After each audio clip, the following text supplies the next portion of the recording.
கர்த்தருடைய வார்த்தைக்கு நம்ம செல்வோம். அப்போஸ்தலர் 2:23 வரைக்கும் வாசிப்போம். அப்படி இருந்தும் தேவன் நிர்ணயித்திருந்த ஆலோசனையின்படியேயும் அவருடைய முன்னறிவின்படியேயும் ஒப்பு கொடுக்கப்பட்ட அந்த இயேசுவை நீங்கள் பிடித்து அக்கிரமக்காரருடைய கைகளினாலே சிலுவையில் ஆணியடித்து கொலை செய்தீர்கள். தேவன் அவருடைய மரண உபாதிகளின் கட்டை அவிழ்த்து அவரை எழுப்பினார். அவர் மரணத்தினால் கட்டப்பட்டிருக்க கூடாதிருந்தது. அவரை குறித்து தாவீது, கர்த்தரை எப்பொழுதும் எனக்கு முன்பாக நிறுத்தி நோக்கி கொண்டிருக்கிறேன். நான் அசைக்கப்படாதபடி அவர் என் வலது பாரிசத்திலே இருக்கிறார். அதனாலே என் இருதயம் மகிழ்ந்தது, என் நாவு களி கூர்ந்தது, என் மாம்சமும் நம்பிக்கையோடே தங்கி இருக்கும். என் ஆத்துமாவை பாதாளத்தில் விடீர். உம்முடைய பரிசுத்தர் அழிவை காண ஒட்டீர். ஜீவ மார்க்கங்களை எனக்கு தெரியப்படுத்தினீர். உம்முடைய சன்னிதானத்திலே என்னை சந்தோஷத்தினால் நிரப்புவீர் என்று சொல்கிறான். சகோதரரே, கோத்திர தலைவனாகிய தாவீதை குறித்து நான் உங்களுடனே தைரியமாய் பேசுகிறதற்கு இடம் கொடுங்கள். அவன் மரணமடைந்து அடக்கம் பண்ணப்பட்டான். அவனுடைய கல்லறை இந்நாள் வரைக்கும் நம்மிடத்தில் இருக்கிறது. அவன் தீர்க்கதரிசியாயிருந்து, உன் சிங்காசனத்தில் வீற்றிருக்க மாம்சத்தின்படி உன் சந்ததியிலே கிறிஸ்துவை எழும்ப பண்ணுவேன் என்று தேவன் தனக்கு சத்தியம் பண்ணினதை அறிந்தபடியால் அவன் கிறிஸ்துவனுடைய ஆத்துமா பாதாளத்திலே விடப்படுவதில்லை என்றும் அவருடைய மாம்சம் அழிவை காண்பதில்லை என்றும் முன்னறிந்து அவர் உயிர்த்தெழுதலை குறித்து இப்படி சொன்னான். இந்த இயேசுவை தேவன் எழுப்பினார். இதற்கு நாங்கள் எல்லாரும் சாட்சிகளாயிருக்கிறோம். அவர் தேவனுடைய வலது கரத்தினாலே உயர்த்தப்பட்டு பிதா அருளிய வாக்குத்தத்தத்தின்படி பரிசுத்த ஆவியை பெற்று நீங்கள் இப்பொழுது காண்கிறதும் கேட்கிறதுமாகிய இதை பொழிந்தருளினார். தாவீது பரலோகத்திற்கு எழுந்து போகவில்லையே, நான் உம்முடைய சத்துருக்களை உமக்கு பாதபடியாக்கி போடும் வரைக்கும் நீர் என் வலது பார்சத்தில் உட்காரும் என்று கர்த்தர் என் ஆண்டவருடனே சொன்னார் என்று அவனே சொல்லியிருக்கிறான். ஆகையினால் நீங்கள் சிலுவையில் அறைந்த இந்த இயேசுவையே தேவன் ஆண்டவரும் கிறிஸ்துவுமாக்கினார் என்று இஸ்ரவேல் குடும்பத்தார் யாவரும் நிச்சயமாய் அறிய கடவர்கள் என்றான். இதை அவர்கள் கேட்ட பொழுது இருதயத்திலே குத்தப்பட்டவர்களாகி பேதுருவையும் மற்ற அப்போஸ்தலரையும் பார்த்து, சகோதரரே, நாங்கள் என்ன செய்ய வேண்டும் என்றார்கள். பேதுரு அவர்களை நோக்கி, நீங்கள் மனம் திரும்பி ஒவ்வொருவரும் பாவ மன்னிப்புக்கென்று இயேசு கிறிஸ்துவின் நாமத்தினாலே ஞானஸ்நானம் பெற்றுக்கொள்ளுங்கள். அப்பொழுது பரிசுத்த ஆவியின் வரத்தை பெறுவீர்கள். வாக்குத்தத்தமானது உங்களுக்கும் உங்கள் பிள்ளைகளுக்கும் நம்முடைய தேவனாகிய கர்த்தர் வரவழைக்கும் தூரத்தில் உள்ள யாவருக்கும் உண்டாயிருக்கிறது என்று சொல்லி இன்னும் அநேக வார்த்தைகளாலும் சாட்சி கூறி, மாறுபாடுள்ள இந்த சந்ததியை விட்டு விலகி உங்களை ரட்சித்துக் கொள்ளுங்கள் என்றும் புத்தி சொன்னான். ஆமென். ஆமென். சோ 23வது வசனத்துல என்ன போட்டிருக்குன்னா, அப்படி இருந்தும் தேவன் நிர்ணயிக்க அதாவது ஆண்டவர் இயேசு கிறிஸ்துவோடைய அந்த சிலுவையின் மரணத்தை ஏற்கனவே டிட்டர்மைன் பண்ணியிருக்கிறார். ஆங்கிலத்துல இப்படியே போட்டு டிட்டர்மைன்டு பர்பஸ். ஹல்லேலூயா. ஏற்கனவே நிர்ணயித்திருக்கிறார் ஆண்டவர். ஏற்கனவே அதை பிளான் பண்ணி வச்சிருந்தார். அதாவது தன்னுடைய சொந்த குமாரனை அனுப்பி அவர் என்ன பண்ணணும் என்றால் அவருடைய ஜீவனை கொடுத்து ரத்தம் சிந்தி இந்த மனு குலத்தை மீட்க வேண்டும். So it was already purposed by God.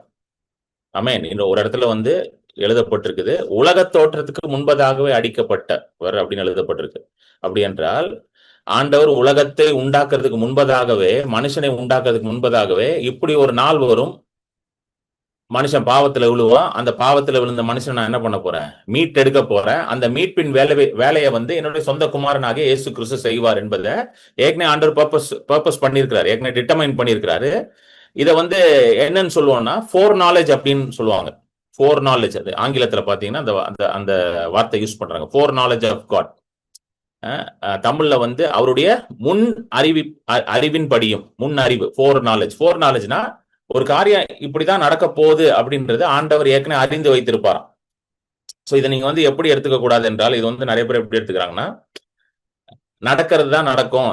ஏற்கனவே ஆண்டவர் இந்த மற்ற மதங்கள்ல எல்லாம் சொல்லுவாங்க, எஸ்பெஷலி நம்ம கலாச்சாரத்துல சொல்லுவாங்க, தலையெழுத்துன்னுவாங்க. தலையெழுத்தின்படிதான். தலையெழுத்து கிடையாது. ஃபோர் நாலேஜ் இஸ் நாட் தலையெழுத்து.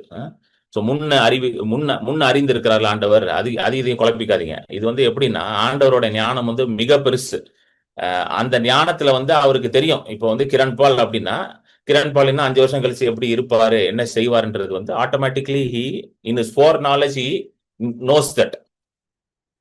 அது வந்து நம்ம எப்படி எடுத்துக்க கூடாதுன்னா, ஓகே அப்ப ஆண்டவர் ஏற்கனவே இப்படிதான் எழுதி வச்சிருக்காரு, என் தலையெழுத்து படி தான். நிறைய பேர் அப்படி நினைச்சிட்டு இருக்கேன், என் தலையெழுத்து படி தான் நடக்கும், அதனாலதான் எனக்கு நல்லதே நடக்கல, எனக்கு ஒரு நன்மையே நடக்கல. இல்ல, கிடையாது. ஃபோர் நாலேஜ் வேற, தலையெழுத்துன்னு சொல்றது வேற. தலையெழுத்துனா அப்படின்னா அதை மாத்தவே முடியாது. நல்லா கேட்டுக்கோங்க. அதை என்ன பண்ண முடியாது, you cannot change at all. நல்லா புரிஞ்சுக்கணும், அதை மாத்தவே முடியாது. ஆமென். ஒரு கிளாசிக் எக்ஸாம்பிள் வந்து நீங்க பாத்தீங்கன்னா, ஆண்டவர் வந்து இஸ்ரேல் ஜனங்கள் வந்து ராஜாவை கேட்கறாங்க, எனக்கு ஒரு ராஜா கொடு அப்படின்னு கேட்கறாங்க. அப்போ வந்து ஆண்டவர் சொல்றாரு, எப்ப ராஜாலாம் வேண்டாம், நானே உனக்கு கர்த்தரா இருக்கிறேன், நானே உனக்கு ராஜாவா இருக்கிறேன். ஏன்னா ராஜா வந்தானா என்ன பண்ணுவான், நீ அவனுக்கு அடங்கி இருக்கணும், அவன் உன்னை அடிமைப்படுத்துவான், உன் வீட்டுல இருக்கவங்களாம் போய் அவனுக்கு வேலை செய்யணும் அப்படி. ஆனாலும் இஸ்ரேல் ஜனங்க இல்ல மத்த தேசத்துல எல்லாம் ராஜா கேட்கறாங்க, எனக்கு ராஜா கொடுங்க அப்படின்ற சொல்றாங்கல்ல. உடனே ஆண்டவர் என்ன பண்ணாரு, ஒரு மனுஷனை தேர்ந்தெடுத்தாரா? யாரை தேர்ந்தெடுத்தாரு? சவுலை தேர்ந்தெடுத்தாரு. ஆண்டவர் தான் சொல்றாரு சாமுவேல்ட்ட, இந்த மனுஷனை தேர்ந்தெடுன்ட்டு. ஆனா அந்த சவுல் என்ன பண்ணாரு, ஆண்டவருடைய அபிஷேகத்தை இழந்து போனார். அப்போ ஆண்டவர் வந்து ஒரு சொல்றாரு, சவுலை பத்தி சொல்றாரு, சவுல் மட்டும் நான் சொல்றது கேட்டு ஒழுங்கா இருந்தாருன்னா, என்னுடைய இதை வந்து அவன் மேல கட்டியிருப்பார், என்னுடைய ராஜரீகத்தை அவன் மேல, I would have built the kingdom on his ஜெனரேஷன்ன்றார். அவன் கேட்காதனாலதான் நான் இன்னொரு மனுஷனை எழுப்பி அவன் மேல ராஜரீகத்தை கட்டினேன்றாரு. புரியுதுங்களா உங்களுக்கு சொல்றது? You need to understand. சரிங்களா? சோ ஃபோர் நாலேஜ்னா ஆண்டவருக்கு வந்து சில காரியம் முன்னாடியே தெரியும், இப்படிதான் நடக்க போகுதுன்ட்டு. சோ அதே போலதான் மனுஷனை உண்டாக்குறதுக்கு முன்பதாக ஆண்டவருக்கு வந்து ஒரு ஃபோர் நாலேஜ் இருந்திருக்கு. என்னவென்றால், மனுஷன் வந்து பாவத்துல விழும் பொழுது அவனை திரும்ப நான் என்ன பண்ண போறேன், மீட்டு எடுக்க போகிறேன். ஹல்லேலூயா. ஆண்டவருக்கு வந்து சர்ப்ரைஸ்னு ஒண்ணுமே கிடையாது. புரியுதுங்களா? ஆண்டவருக்கு வந்து சர்ப்ரைஸ், இப்ப நமக்கு தான் வந்து டக்குன்னு சர்ப்ரைஸ் ஆகும், ஐயோ என்னடா கரண்ட் போயிடுச்சு நான் அப்படின்னு ஒரு ஷாக் ஆகுறோம் பாத்தீங்களா? அந்த மாதிரி ஷாக்லாம் ஆண்டவர் ஆக மாட்டார். புரிஞ்சுக்கோங்க. இந்த சர்ப்ரைஸ் ஷாக்லாம் நமக்கு தான், அவருக்குலாம் சர்ப்ரைஸ் ஷாக்லாம் கிடையாது. நீங்க நினைச்சிட்டு இருக்க, ஐயோ ஆண்டவருக்கே நான் ஷாக் கொடுத்துறேன், ஆண்டவருக்குலாம் நீங்க ஷாக் கொடுக்க முடியாது, ஆண்டவரால் நான் சர்ப்ரைஸ் பண்ண முடியாது. அவருக்கு அவர் வந்து அவருடைய ஞானம் வந்து பெருசு. இது வந்து நான் வார்த்தையில சொல்ல முடியாது, நான் ரொம்ப கஷ்டப்பட்டு சொல்லிட்டு இருக்கேன். இது எனக்கு முடிஞ்ச அளவுக்கு எனக்கு. ஹல்லேலூயா. நம்ம நேரா பார்க்கும்போது அதை தெரிந்து கொள்ளலாம், அதுக்கெல்லாம் டைம் இருக்கு நிறைய. ஆமென். சோ அதுக்கு அந்த ஃபோர் நாலேஜ்ல, அவரோட முன் அறிவுல என்ன பண்றாரா, இந்த மாதிரி வந்து இயேசு வந்து நான் என்ன பண்ண போறேன், சிலுவையில கொடுத்து, இயேசுவின் மூலமாக தான் என்ன நடக்க போகுது, மீட்பு நடக்க போகுது. அது மட்டும் இல்லாம அக்கிரமக்காரர்களோட கைகள்ல போய் மாட்டி சிலுவையில போய் மறிப்பார். ஹல்லேலூயா. அக்கிரமக்காரர்கள் கையில போய் மாட்டி சிலுவையில மறிப்பார் அப்படின்றத வந்து பேதுரு பிரசங்கம் பண்றாரு. அடுத்த வசனம் போடுங்க, 24 என்ன போடுங்க, தேவன் அவருடைய மரண உபாதிகளின் கட்டை அவிழ்த்து. மரண உபாதிகள்னா டெத் பெயின், அது இங்கிலீஷ்ல எப்படி வருதுன்னு பாத்தீங்கன்னா பெயின்ஸ் ஆஃப் டெத், மரண உபாதிகள். இதோட அந்த பெயின்ன்ற வார்த்தை வந்து கிரேக்க மொழியில அதை யூஸ் பண்ற வார்த்தை வந்து என்ன வார்த்தைன்னா பர்த் பேங்க்ஸ்னா ஒரு ஒரு ஒரு ஸ்திரீ வந்து பிள்ளையை பெற்றெடுக்கும் பொழுது ஒரு வலி உண்டாகுது இல்ல. நிறைய பேர் சொல்லுவாங்க, ஒரு பிள்ளையை பெற்றெடுக்கிறது வந்து மறு ஜென்மம் அப்படின்வாங்க. ஏன்னா அந்த அளவுக்கு வந்து ஒரு வலி எடுக்கும் அவங்களுக்கு, வந்து ஒரு ஒரு கஷ்டம் உண்டாகும் ஸ்திரீகளுக்கு. அந்த பர்த் பேங்க் அப்படின்வாங்க, அந்த குழந்தையை பெற்றெடுக்கும் பொழுது உண்டாக பிரசவ வலி அவ்வளவு. அந்த மாதிரி வந்து மரண வலி அவ்வளவு இதாக என்ன இருக்குமா, ரொம்ப அவ்வளவு ஒரு கொடூரமா இருக்குமா, ஹார்டா இருக்குமா மரண வலி. இன்னொரு இடத்துலயும் வந்து பாத்தீங்கன்னா இந்த பர்த் பேங்க் அப்படின்றது வந்து பவுலும் யூஸ் பண்றாரு. இது ரொம்ப ஒரு இன்ட்ரெஸ்டிங்கானது, இது நம்ம பார்ப்போம், ஒரு அண்டர்ஸ்டாண்டிங் கிடைக்கும் உங்களுக்கு. எங்க வருதுன்னு பாத்தீங்கன்னா ரோமர் 8:22 படிங்க சிஸ்டர். ரோமன்ஸ் 8:22. ஆகையால் நமக்கு தெரிந்திருக்கிறபடி இதுவரைக்கும் சர்வ சிருஷ்டியும் ஏகமாய் தவித்து பிரசவ வேதனைப்படுகிறது. சர்வ சிருஷ்டியும் ஏகமாய் தவித்து பிரசவ வேதனை. The whole creation groans and labors with birth pangs together until now. So இங்க பவுல் எதை எழுதுவார்னா, அந்த ரோமர் 8ல எதை பத்தி எழுதுவார்னா, மனுஷன் பாவம் பண்ண பொழுது நல்லா புரிஞ்சுக்கணும், மனுஷன் மட்டும் பாவத்துல விழல, மனுஷனுடைய ஜூடிஸ்டிக்ஷன், அதாவது மனுஷனுடைய கையில ஒப்படைக்கப்பட்ட சர்வ சிருஷ்டியும் எதுக்குள்ள வந்துருச்சு, பாவத்துக்குள்ள வந்துருச்சு. பூமியை யார் கையில கொடுத்தாரு, மனுஷன் கையில தான் கொடுத்தாரு. உண்டாக்கி பொறுப்பை கொடுத்தாரு, எப்பா இது உனக்கு தான் கொடுக்கப்பட்ட பொறுப்பு, இதை நீ தான் என்ன பண்ணணும், பழுகி பெருகி நிரப்பி கீழ்ப்படுத்தி ஆண்டு கொள்ளணும், இட் இஸ் யுவர் டியூட்டி அப்படின்ட்டார். புரியுதுங்களா? இப்போ மனுஷன் விழுந்துட்டான், பாவத்துல விழுந்தனா மனுஷன் மேல் ஃபங்க்ஷன் பண்றான்னா அவன் எப்படி வாழணுமோ அப்படி வாழாம, கர்த்தரை சார்ந்து வாழாம, தன் சுயத்தை சார்ந்து வாழ்ந்து கொண்டு இருக்கிறான், பாவத்துல வாழ்ந்துட்டு இருக்கிறான். அதனால டோட்டல் கிரியேஷன் எப்படி இருக்குது, மேல் ஃபங்க்ஷன் பண்ணுது. புரியுதுங்களா உங்களுக்கு? இப்போ உங்களுக்கு உங்ககிட்ட ஒரு புது வண்டி ஒண்ணு கொடுக்குறேன், ஒரு கார் ஒண்ணு கொடுக்குறேன் உங்ககிட்ட, கொடுத்துட்டு இது ஓம் பொறுப்பு அப்படின்னு சொல்லி நான் உங்ககிட்ட கொடுக்குறேன், திஸ் இஸ் யோர் ரெஸ்பான்சிபிலிட்டி அப்படின்ற. இப்போ அந்த கார் வந்து எஃபிஷியன்டா செயல்படுறதும், அந்த கார் வந்து நல்லா லாங் லைஃப் அந்த கார் வர்றதுக்கும் யார் காரணமா இருக்கிறா? இப்போ அந்த ஓனர் தான் காரணம், யார்கிட்ட கொடுக்கப்பட்டுச்சோ. இப்ப அந்த காரை வச்சிருக்கிறவர் வந்து நல்லா மெயின்டைன் பண்ணி, கரெக்டா சர்வீஸ் பண்ணி, சரியா ஓட்டி, எல்லாம் சரியா பண்ணாருன்னா அந்த கார் எப்படி இருக்குங்க, லாங் லைஃப் வரும் இல்ல, நல்லா ஓடும். 15-20 வருஷம் கூட கார் நல்லா ஓடிக்கிட்டே இருக்கும் அது பாட்டுக்கு. இதே நீங்க என்னதான் சூப்பர் காரை கொடுத்தோம், ஓனர் சரியில்லைன்னு வச்சுக்கோங்க. நான் அந்த மாதிரி ஓனர்லாம் பார்த்துருக்கேன். சில பேர்லாம் கார் சூப்பர் காரா இருக்கும், நல்ல விலை உயர்ந்த காரா இருக்கும், ஆனா வந்து குப்பை மாதிரி வச்சிருப்பாங்க காரை. ஒரு கிளீன் கூட பண்ண மாட்டாங்க, சர்வீஸ் விட மாட்டாங்க, ஆயில் மாத்த மாட்டாங்க, ஒண்ணும் பண்ண மாட்டாங்க. கடைசியில பார்த்தா கார் 2-3 வருஷத்துல ரிப்பேர் ஆக ஆரம்பிச்சிடும். ஏன்னா கார் பிரச்சனை கிடையாது, யார் பிரச்சனை? அது ஓனர் பிரச்சனை. சோ அதே போலதான் உலகம் வந்து யார் கையில கொடுக்கப்பட்டிருக்கு, நம்ம கையில கொடுக்கப்பட்டிருக்கு. சோ உலகத்துல ஒரு பிரச்சனை இருக்கும் பொழுது நம்ம சும்மா இருந்தா பிரச்சனை என்ன இருக்கும், அப்படியேதான் இருக்கும். ஒரு தேவ மனிதர் இப்படிதான் சொல்றாரு. அவர் என்ன சொல்றாருன்னா, உங்க வாழ்க்கையில இருக்கிற அநேக மலைகள், பிரச்சனைகள் இயேசு வர வரைக்கும் கூட அப்படியே இருக்குமா, பயந்துராதீங்க. ஏன் அப்படியே இருக்குன்னு சொல்றாருன்னா, நீ அதை பார்த்து பேசாத வரைக்கும் அது அப்படியேதான் இருக்குன்றாரு. புரியுதுங்களா? அப்படியேதான் இருக்கும். ஏன் இருக்கும்னா, நீங்க அதை பார்த்து பேசாத. ஏன்னா இயேசு என்ன சொன்னாரு, எவனாகிலும் மலையை பார்த்து, புரியுதுங்களா, பேசாத வரைக்கும் மழை இருந்துகிட்டே தான் இருக்குமா. இயேசு வர வரைக்கும் கூட இருக்குன்றாரு அவர். அது உண்மைதானே? நம்ம வாழ்க்கையில சில மலைகள்லாம் பல வருஷமா உட்காந்துருக்குல்ல, கரெக்ட் தானே? ஏன்னா பேசல, அதனாலதான் உட்காந்துருக்குது. சோ இது வந்து ஆண்டவர் பிரச்சனை இல்ல, யார் பிரச்சனை? நம்ம பிரச்சனை தான். நம்ம என்ன நினைக்கிறோம், ஆண்டவர் தான் மலையை நவுத்தணும். ஆண்டவர் என்ன சொன்னா, தம்பி நீ தான் மலையை நவுத்தணும்ன்றார். கரெக்டா? என்னங்க, நம்ம எல்லாத்தையுமே வந்து நமக்கு வந்து we are very good in passing the responsibility. கரெக்டா? எல்லாத்தையும் யார்கிட்டயும் அனுப்பிடணும், எங்கேயாவது போட்டுடணும், போட்டுட்டு அவர் செய்யணும் இவர் செய்யணும் அப்படின்னு சொல்லிக்கிட்டே இருப்போம். இல்ல, ஆண்டவர் வந்து நம்ம தான் செய்யணும்னு சொன்ன காரியத்தை நம்ம தான் செய்யணும். அவர் எந்த காரியத்தை செய்து முடித்தார்? அவர் உங்களை எதை செய்ய சொன்னாரோ அதற்கான திராணி, அதற்கான அபிஷேகம், அதற்கான வல்லமை, அதை எல்லாவற்றையும் உங்களுக்கு டெபாசிட் பண்ணிருக்கிறார். அதை அவர் செஞ்சுட்டாரு. கரெக்டா இல்லையாங்க? உங்க பாவத்தை நம்ம என்ன பண்ண முடியாது, நம்ம பாவத்துல இருந்து நம்ம வெளியே வர முடியுமா? முடியாது. அதை அவர் பண்ணாரா? பண்ணாரு. கரெக்டா? நம்ம சாபத்துல இருந்து நம்ம வெளியே வர முடியுமா? வர முடியாது. அதை அவர் பண்ணாரா? பண்ணாரு. நமக்காக சாபம் பண்ணாரா? கரெக்ட். எல்லாம் அவர் பண்ணாரு. பரிசுத்தாவியானவரை நம்மளுடைய முயற்சினால பெற்றுக்கொள்ள முடியுமா? முடியாது. ஆண்டவர் பரிசுத்தாவியானவரை ஊற்றினாண்டா பரிசுத்தாவே நம்ம மேல வருவார். அவர் செஞ்சுட்டாரா? செஞ்சுட்டாரு. இப்ப அவர் சைட்ல எல்லாம் செஞ்சுட்டாரு. இப்ப நம்ம வேலையை நம்ம செஞ்சாதான் மற்றதெல்லாம் நடக்கும். புரியுதுங்களா? அதனாலதான் பவுல் எழுதுறாரு, முழு சிருஷ்டிப்பும் எப்படி இருக்குதான், பர்த் பேங்க்ஸ், இந்த ஒரு பிரசவ வேதனையில இருக்குதான்.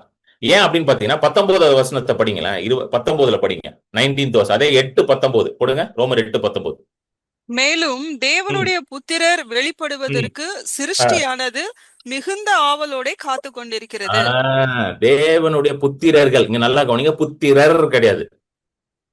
புத்திரர்னா என்னது? ஒரு மனுஷன். புத்திரர் ஒருத்தர் வந்தாரா? யார் அவரு? இயேசு கிறிஸ்து. இயேசு கிறிஸ்து மரித்து உயிரோட எழும்பின பிறகு புத்திரர்கள் உண்டாகணும். கரெக்டா? அந்த புத்திரர்கள் யாருங்க? அப்படியே கண்ணாடியை பார்த்து சொல்லுங்க, நான் தான் அப்படின்னு சொல்லுங்க. சரிங்களா? அது யாரு? நீங்க தான். தேட வேண்டாம் யாரு அப்படின்னு தேடிட்டு இருக்க, நீங்க தான் அது. சொல்லுங்க, நான் தான் அது. ஏன்னா உங்க மேலதான் பரிசுத்த ஆவியானவர் ஊட்டி இருக்கிறார். சோ நம்ம தான் புத்திரர்கள். சொல்லுங்க, நம்ம தான் புத்திரர்கள். சோ முழு சிருஷ்டி யாருக்கு வெயிட் பண்ணிட்டு இருக்காங்க? சொல்லுங்க, எனக்கு தான் வெயிட் பண்ணிட்டு இருக்கு. It is waiting for me. எதுக்கு வெயிட் பண்ணிட்டு இருக்குது? நான் மேனிஃபெஸ்ட் ஆகணுமா? earnest expectation of the creation eagerly waits for the revealingனா manifest, வெளிப்படுவதற்கு. நான் வெளிப்படணுமா? சோ உலகத்துல ஒரு பிரச்சனை இருக்குன்னா புத்திரர்கள் எழும்பி அந்த பிரச்சனையை அதட்ட வேண்டும். சோ இயேசு கிறிஸ்து வந்து பாருங்க, இது ரொம்ப கிளாசிக் எக்ஸாம்பிள். என்ன தெரியுமா? அந்த மார்க்ல வருது பாத்தீங்களா, மார்க் 4:8 வரும். அந்த இதுல போவாங்கல்ல, போட்ல, படகுல போவாங்க. புயல் அடிக்கும், காற்று அடிக்கும், பெரிய பயங்கரமான ஒரு சம்பவம். சீஷர்கள்லாம் பயந்துருவானுங்க. பயந்து என்ன பண்ணுவானுங்க, ஆண்டவரே நாங்க மடிந்து போகிறோம், அந்த வசனத்தை போட்டு வச்சு, ஆண்டவரே நாங்க மடிந்து போகிறோம், உமக்கு கவலை இல்லையா?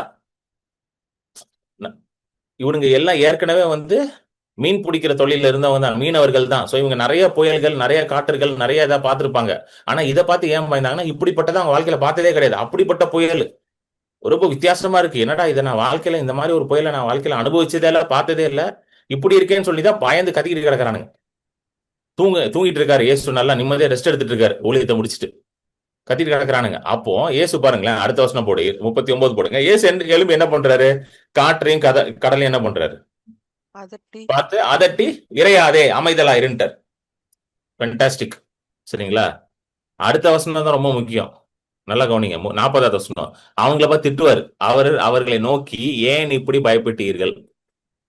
எங்க புயல் அடிச்சா பயம் வருமா வராதா? ஆனா அவங்கள பார்த்து என்ன கேட்டார்? ஏன் பயப்படுற? ஏன் உங்களுக்கு விசுவாசம் இல்லாமல் போயிற்று? Where is your faith? ஏனென்றால் இது புத்திரர்கள் செய்ய வேண்டிய வேலை.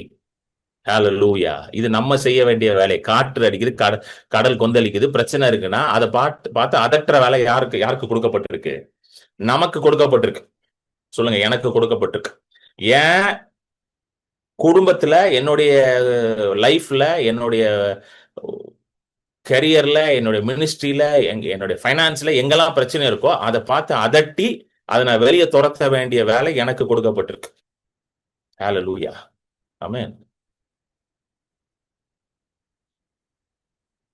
யாருமே இதுக்கு ஆமென் சொல்ல மாட்டேங்கிறீங்க. என்ன பிரதர், எல்லாத்தையும் நம்மளே என்ன பண்ண சொல்லிட்டீங்களே கடைசியில. அவர் ஏதாவது பண்ணுவார்னு பார்த்தா கடைசியில என்ன எந்திரிச்சு அடுத்துட்ட சொல்லிட்டீங்கன்னு எல்லாம் கொஞ்சம் ஷாக் ஆயிட்டீங்களா? இது நான் சொல்லலைங்க, ஆண்டவர் சொல்றாரு. நான் சொன்னேன்னா அது தப்பாயிரும்.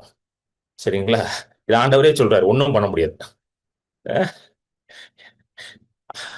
அப்பனா மார்க் 11:23 மாத்தி தான் எழுதணும். இயேசுவானவர் மலையை பார்த்து அப்படின்னு மாத்தி தான் எழுதணும். சரிங்களா? ஆனா இயேசுவே சீசர்களை பார்த்து எவனாகிலும் அவங்கள பார்த்து அவங்கள அதட்ட சொல்றாரு. ஒன்றும் பண்ண முடியாது. அப்ப இந்த புயலுக்கு இந்த மார்க் 4ல இயேசுதான் புயல் அதட்டணும்னா சீசர்களை பார்த்து அவர் என்ன சொல்லியிருக்க கூடாது? ஏன் பயப்பட்டீங்கன்னு சொல்லியிருக்க கூடாது? என்ன தெரியுமா சொல்லியிருக்கணும்? இன்னும் நல்லா ஜோம் பண்ணிருக்கணும், இன்னும் நல்லா கதறி அழுது இருக்கணும். அப்பனா நான் சீக்கிரம் வந்து அதை என்ன பண்ணிருப்பேன், அதட்டி இருக்கணும். அப்படிதான் சொல்லியிருக்கணும். ஆனா அவர் என்ன சொன்னாரு? ஏன் பயப்படுற? உன் விசுவாசம் எங்க போச்சு? அப்படின்னா என்ன அர்த்தம்? நீ தான் இந்த வேலையை செய்யணும்னு அர்த்தம். இட் இஸ் யுவர் ரெஸ்பான்சிபிலிட்டின்னு சீஷர்கள்ட்ட. இதுதான் முழு சிருஷ்டிப்பும். திரும்ப போடுங்க, ரோமர் 8:19 திரும்ப போடுங்க. முழு சிருஷ்டிப்பும் சொல்லுங்க, the whole creation is eagerly waiting. தேவனுடைய புத்திரர் வெளிப்படுவதற்காக சிருஷ்டியானது மிகுந்த ஆவலோடு காத்துக்கொண்டு எல்லாம் வெயிட் பண்ணிட்டு இருக்குது. எல்லாரும் wait, the whole creation is waiting. தெரியுமா உங்களுக்கு? இன்னைக்கு ஹாஸ்பிட்டல்ல இருக்காங்களா, நிறைய பேர் அட்மிட் ஆயிருக்காங்களா, வெயிட் பண்றாங்க. யாருக்கு வெயிட் பண்ணிருக்காங்க? அவங்களாம் எனக்கு சுகம் கிடைக்குமான்னு வெயிட் பண்ணிருக்காங்க. இப்போ சுகத்தை கொண்டு போற வேலை யாருக்கு கொடுத்திருக்காரு ஆண்டவர்? சொல்லுங்க, சுகத்தை கொண்டு போற வேலையை யாருக்கு கொடுத்திருக்கிறாரு? ஊழியக்காரருக்கு இல்ல, புத்திரர்களுக்கு. கரெக்டா இல்லையாங்க? கொண்டு போற வேலை யார்கிட்ட கொடுத்துட்டாரு? புத்திரர்களுக்கு கொடுத்திருக்காரு. சோ புத்திரர்கள் தான் எங்க போனோம்? ஜெபம் பண்ண வேண்டியதா இருக்கு. நான் பெங்களூருக்கு போயிருந்த போது ஒரு தம்பியை மீட் பண்ணேன். ரொம்ப வருஷத்துக்கு அப்புறம் மீட் பண்ண அவரை. ஒரு மீட்டிங்கு போயிருந்த போது அவரும் வந்திருந்தார். அந்த இதுக்கு it was pleasant surprise for me. அவர் குடும்பம் எல்லாம் வந்திருந்தாங்க. பல வருடங்களுக்கு முன்பதாக அவருக்கு தீர்க்க தரிசனமா நிறைய காரியங்களை நான் சொல்லியிருந்தேன். அது கிட்டத்தட்ட கொரோனாக்கு முன்பதாக நான் பெங்களூர்ல ஒரு மீட்டிங்ல தீர்க்க தரிசனம் சொன்னேன். அதுல நிறைய விஷயம் நிறைவேறிடுச்சு. ஸோ அவங்க ரொம்ப சந்தோஷமா வந்து சொல்லிட்டு இருந்தாங்க. அதுல அந்த தம்பி ஒரு விஷயம் சொன்னார். அவர் ஐடியில் ஒர்க் பண்றாரு. அவர் என்ன சொன்னார்னா, நீங்க சொல்லி கொடுத்தீங்க எப்படி ஹீலிங் பண்ணணும்னு சொல்லி கொடுத்தீங்கன்னு, ஹாஸ்பிட்டல் போய் எப்படி ஹீலிங் பண்ணணும், ஏன்னா நீங்க தான் அந்த மாதிரி மினிஸ்ட்ரி எல்லாம் நீங்க பண்ணிட்டு இருக்கீங்க அப்படின்னு சொல்லி நீங்க எங்களுக்கு சொல்லி கொடுத்தீங்க. நான் 5 வருஷத்துக்கு முன்னாடி சொல்லி கொடுத்துருக்கேன், 5-6 வருஷம் முன்னாடி அவனுக்கு சொல்லி கொடுத்துருக்கேன். ஹாஸ்பிட்டல் போகணும் அப்படின்லாம் சொன்னீங்க. ஸோ நான் அதை எடுத்து சீரியஸா பண்ண ஆரம்பிச்சேன். நிறைய பேர் சுகமாயிட்டாங்கண்ணே. ஹாஸ்பிட்டல் போவேண்ணே, போயிட்டு கை வைப்பேண்ணே, கை வச்சு அவங்களுக்கு ப்ரேயர் பண்ணுவேண்ணே, நிறைய பேர் சுகமாயிட்டாங்க. இப்ப அவர் ஃபுல் டைம் மினிஸ்டரா கிடையாது. அவர் வந்து ஒரு ஐடில ஒர்க் பண்றாரு. ஆனா இந்த சத்தியத்தை கேட்ட உடனே அவருக்குள்ள ஒரு பெரிய ஒரு இது உண்டாயிருச்சு, தாகம் உண்டாயிருச்சு, ஒரு ஃபயர் உண்டாயிருச்சு அவருக்குள்ள. அவர் எடுத்து பண்ணி யூஸ் பண்ணிட்டாரு, வேலை செய்யுது. ஏன்னா தேவனுடைய வார்த்தை எல்லாருக்கும் வேலை செய்யும். ஹல்லேலூயா. பரிசுத்த ஆவியானவர் எல்லாருக்குள்ளயும் இருக்கிறார்.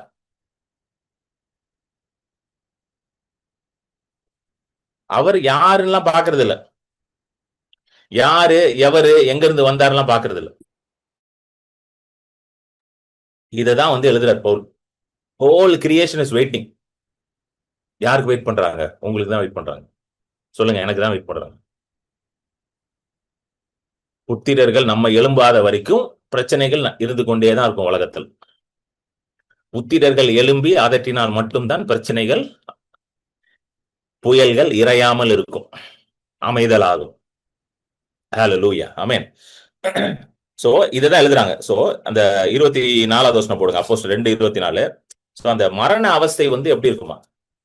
இந்த ஒரு ஸ்திரீ வந்து கர்ப்ப வேதனை படுகிறா பாத்தீங்களா, அந்த மாதிரி வரும் அந்த மரண அவஸ்தை. சோ பெயின், டெத்தோட வலி வந்து அவ்வளவு மோசமா இருக்கும். அதுல இருந்து உபாதிகளின் கட்டை அவிழ்த்து அவரை எழுப்பினார். சோ அதுல இருந்து ஆண்டவர் என்ன பண்றார்? எழுப்புறார். அவர் மரணத்தில் கட்டப்பட்டிருக்க கூடாது இருந்தது. சோ ஏன்னா இயேசு வந்து மரணம் கட்டப்பட்டு இருக்க கூடாது. It is not possible for Jesus. பாருங்க இங்கிலீஷ்ல பொறுத்து, because it was not possible that he should be held by. சொல்லுங்க, இயேசுவை வந்து மரணம் கட்டி வைக்க முடியாது. It is not possible. நான் கேட்டேன் ஆண்டவர், why it is not possible ஆண்டவர்னு கேட்டேன். ஏன்னா இயேசு எப்படி இருந்தாரு? சரீரத்துல தான் வந்திருந்தாரு உலகத்துக்கு. Why it is not possible? சிம்பிளா டப்புன்னு ஒரே ஒரு ஆன்சர் வந்துச்சு. ஏன்னா இயேசு தான் ஜீவன். ஹல்லேலூயா. அவ்வளவுதான். ஒரே வார்த்தை சொன்னார் பரிசுத்த ஆவியானவர். He is life. Amen. Life is greater than death. ஜீவன் மரணத்தை விட பெரியது. ஜீவன் மரணத்தை விழுங்கும். ஹல்லேலூயா, ஆமென். So it is not possible. சொல்லுங்க, it is not possible. குமாரனை உடையவன் ஜீவனை உடையவனா இருக்கிறான். He who has the son has the life. So இன்றைக்கு நீங்கள் குமாரனை உடையவர்களாக இருக்கிறீங்க. அப்ப உங்களுக்குள்ள என்ன ஆபரேட் ஆயிட்டு இருக்கு? ஜீவன் ஆபரேட் ஆயிட்டு இருக்கு.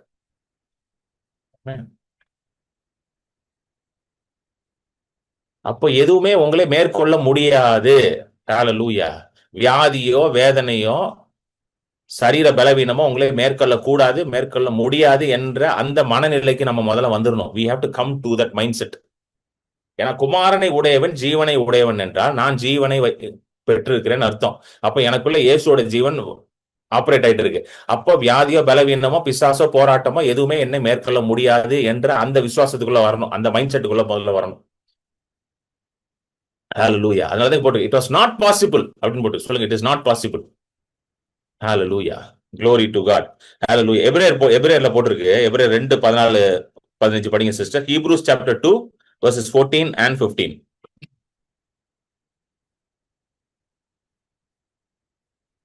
Hebrews chapter 2 verse 14 and 15. ஆதலால் பிள்ளைகள் மாம்சத்தையும் இரத்தத்தையும் உடையவர்களாயிருக்க அவரும் அவர்களைப் போல மாம்சத்தையும் இரத்தத்தையும் உடையவரானார். மரணத்துக்கு அதிகாரியாகிய பிசாசானவனை தமது மரணத்தினாலே அழிக்கும்படிக்கும் ஜீவ காலமெல்லாம் மரண பயத்தினாலே அடிமைத்தனத்திற்குள்ளானவர்கள் யாவரையும் விடுதலை பண்ணும்படிக்கும் அப்படியானார். ஹல்லேலூயா. 14th வசனம் தெளிவா போட்டிருக்கு. 14வது வசனத்துல மாம்சத்தையும் ரத்தத்தையும் உடையவராக அவர் வந்தாராம். சோ அவர் எப்படி வர இருப்பாங்க? இயேசுவோட இன்கார்னேஷனை பத்தி போட்டிருக்கு. எப்படி நம்மளை போலவே பிள்ளைகளை போலவே மாம்சத்தையும் ரத்தத்தை உடையவர்களா வந்து மரணத்தின் அதிகாரியான பிசாசு, நல்லா புரிஞ்சுக்கணும், மரணம் பிசாசின் இடத்துல இருந்து வர ஒரு காரியம். மரணத்தின் அதிகாரி பிசாசு. இயேசு ஜீவனின் அதிகாரி, பிரின்ஸ் ஆஃப் லைஃப்னு போட்டிருக்கு. Prince of life, prince of peace. Hallelujah. அவர் ஜீவனின் அதிகாரி, ஜீவனின் பிரபு. மரணத்துக்கும் அவருக்கும் சம்பந்தம் கிடையாது. நல்லா புரிஞ்சுக்கணும் நீங்க, சரிங்களா? நமக்கு நிறைய கன்ஃபியூஷன் இருக்கு. மரணமே ஆண்டவர் தான் கொடுக்கறான்னு நிறைய பேர் நினைச்சுக்கிட்டு இருக்காங்க. கிடையாது, மரணம் ஆண்டவர்கிட்ட இருந்து வராது. ஏன்னா ஒரே ஊற்றுல இருந்து உப்பு தண்ணியும் வராது, நல்ல தண்ணியும் வராது. Spring cannot bring both fresh and salt water. ஏதோ ஒண்ணுதான் வரணும். சோ ஆண்டவர்கிட்ட இருந்து ஜீவன் மட்டும் தான் வரும், மரணம் வராது. மரணத்தின் அதிபதி பிசாசு, ரொம்ப தெளிவா போட்டிருக்கு. அவர் தான் அதிகாரி. சோ என்ன பண்றாரா? மரணத்துக்கு அதிகாரியான பிசாசானவனை தமது மரணத்தினாலே, அப்புறம் அவர் இயேசு என்ன பண்றாருன்னா மரணத்துக்குள்ள போய் மரணத்தை ஜெயித்தார். ஒரு விஷயத்தை ஜெயிக்கணும்னா அந்த விஷயத்தோட போராட வேண்டியதா இருக்கு. அப்ப அந்த யுத்தத்துக்குள்ள போகணும் நீங்க, அப்பதான் அதை ஜெயிக்க முடியும். நீங்க மரணத்துக்கு உள்ள போய் மரணத்தை ஜெயிக்கிறார். சோ அந்த யுத்தத்துக்குள்ள போயிட்டாரு, அந்த யுத்தத்துக்கு உள்ள போறாரு. உள்ள போய் ஜெயிச்சுட்டு வெளியே வரார். மரணத்துக்கு அதிகாரியான பிசாசை தமது மரணத்தில் அழிக்கும்படிக்கு. அடுத்த வசனம் போடுங்க, 15th verse.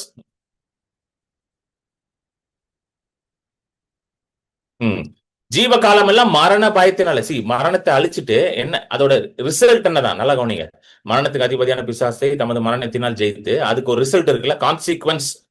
எல்லா ஆக்ஷனுக்கும் கான்சிக்வன்ஸ் உண்டு, எல்லா செயலுக்கும் ஒரு இது உண்டு, பிரதிபலன் உண்டு இல்ல. அதோட பிரதிபலன் என்னது? What is result, what is consequence? ஜீவ காலம் எல்லாம் மரண பயத்தினாலே அடிமைத்தனத்திற்குள்ளானவர்கள் யாவரையும், சொல்லுங்க, யாவரையும், அப்படின்னா எல்லாரையும் விடுதலை பண்ணும்படிக்கும் அப்படியானார். சோ மரண பயம் தான் இருக்கிறதுல பெரிய பயம் உலகத்துல. கரெக்டா? எல்லா மனுஷனும் பயப்படுற ஒரே காரியத்தை என்னது? நிறைய பயங்கள் இருக்கு. ஒருத்தன அது பயப்படுறான், ஒருத்தன் கரப்பாம்பூச்சிக்கு பயப்படுறான், ஒருத்தன் பள்ளிக்கு பயப்படுறான், ஒருத்தன் பொண்டாட்டிக்கு பயப்படுறான். சரிங்களா? அதெல்லாம் இருக்குது, இல்லைன்னு சொல்லல. ஆனா எல்லாரும் பயப்படுற ஒரே பயம் என்னது? மரண பயம்தான். கரெக்டா? அது மரண பயம்தான். அந்த பயத்துல இருந்து நம்மை அவர் என்ன ஆக்கிட்டாரா? விடுதலை பண்ணும்படிக்கும் அப்படியான. சொல்லுங்க, இப்பொழுது நீங்க மரணத்தை பார்த்து பயப்பட வேண்டாம். ஹல்லேலூயா. You don't have to fear death now. ஹல்லேலூயா. புரியுதுங்களா? மரணம் உங்களை விழுங்க முடியாது. You have authority over that. சொல்லுங்க, I have authority over that. ஏன்னா எல்லாத்துக்குமே கடைசியில் அங்கதான் வந்து நிக்குது இல்ல. ஏன் டாக்டர்கிட்ட ஓடுறாங்க எல்லாரும்? வியாதி வந்து ஏன் ஓடுறாங்க? ஏன் வியாதி வந்தாலும் டாக்டர்கிட்ட போறாங்க? விசுவாசிகள் பாஸ்டர்கிட்ட போறாங்க. ஏன்? ஏன்னா எப்படியாவது சரியாயிடணும். டாக்டர்கிட்ட போய் மருந்து சாப்பிடணும், பாஸ்டர்கிட்ட போய் ஜெபம் பண்ணிடணும், எப்படியாவது சரியாயிடணும். ஏன்னா அந்த வியாதி தொடர்ந்து இருந்தா அது எங்க கொண்டு போய் விட்டுருது? மரணத்துல போய் விட்டுருது இல்ல. எப்படிப்பட்ட வியாதியுமே தொடர்ந்து இருக்கும்போது அதுக்கு அது ரிசல்ட் வந்து மரணம் தான். என்ன சாதாரண சளியே அப்படிதான் இருக்குது இல்ல. தொடர்ந்து சளி இருந்தா முடிஞ்சிருது கதை. அந்த பயத்துல இருந்து உங்களை விடுதலை ஆக்கிட்டார். சோ நீ என்ன சொல்லணும்? மரணம் என்னை விழுங்க முடியாது. ஹல்லேலூயா. Death has no power over me. மரணம் என்னை விழுங்க முடியாது என்று விசுவாசிக்க ஆரம்பிச்சீங்கன்னா வியாதி உங்களை மேற்கொள்ள முடியாது, வியாதி உங்களுக்கு வராது. ஹல்லேலூயா. ஆமென். ஏன்னா மரணம் தான் அல்டிமேட். அதுவே உங்களை விழுங்க முடியாது அப்படின்ற அந்த அந்த கான்ஃபிடன்ஸ் வந்து வச்சுக்கோங்க, வியாதியே வராது உங்களுக்கு. ஹல்லேலூயா. ஆமென். இதற்கு தான் இயேசு இதை செய்தார் சிலுவையில போயிட்டு. இதுதான் பேதுரு எழுப்பி பிரசங்கிக்கிறார். அடுத்த வசனத்தை போடுங்க, 25 போடுங்க, 25, 26 படிங்க சிஸ்டர். 25, 26.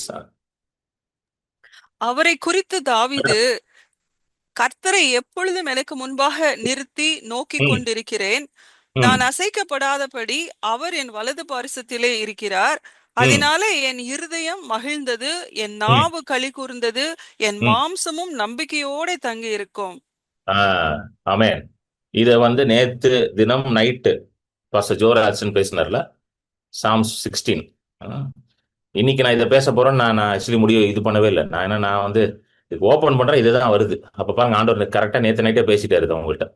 Psalm 16 இருந்து நேற்று அருமையா பாஸ்டர் ஜோராஜன் பேசினாரு. என்னால ஃபுல்லா அட்டன் பண்ண முடியல, ஏன்னா நான் டிரைவிங்ல இருந்தேன். நான் பெங்களூர்ல இருந்து டிரைவ் பண்ணி வந்துட்டு இருந்தேன். ஸோ அதனால என்னால் அட்டன் பண்ண முடியல ஃபுல்லா. ஸோ இதை இன்னைக்கு உட்காந்து நான் இதை படிச்சுட்டு இருக்கும்போது, ப்ரிப்பேர் பண்ணிட்டு இருக்கும்போது ஆண்டவர் ஃபுல்லா இருப்பார், நேற்றே பேசிட்டேன் அதை பத்தி அப்படின்ட்டு. ஸோ இதுல இன்னொரு முக்கியமான காரியம் என்னன்னா, பாஸ்டர் ஜோ வந்து நேற்று இதை எப்படி பேசியிருப்பாருன்னு எனக்கு புரியுது. ஏன்னா நான் ஃபுல்லா கேட்கல. But what I understand is, இதை உங்களுக்கு எப்படி அப்ளை பண்றேன்னு பேசியிருப்பார். கரெக்டா இல்லையா? அப்படிதான் பேசியிருப்பார். நான் ஃபுல்லா கேட்கல, பட் என்னோட ஸ்பிரிட்ல தான் நான் ஃபீல் பண்றேன். இன்னொரு அர்த்தமும் இருக்குது. இது வந்து ஒரு மெசியானிக் சாம். அது வந்து மேசியாவை குறித்த ஒரு தீர்க்க தரிசனம். இது மெசியானிக் சாம். அதாவது தாவீது வந்து பாத்தீங்கன்னா ஒரு தீர்க்கதரிசி, அவர் ஒரு ராஜா கிடையாது. அதை நம்ம அடுத்தது பார்ப்போம்.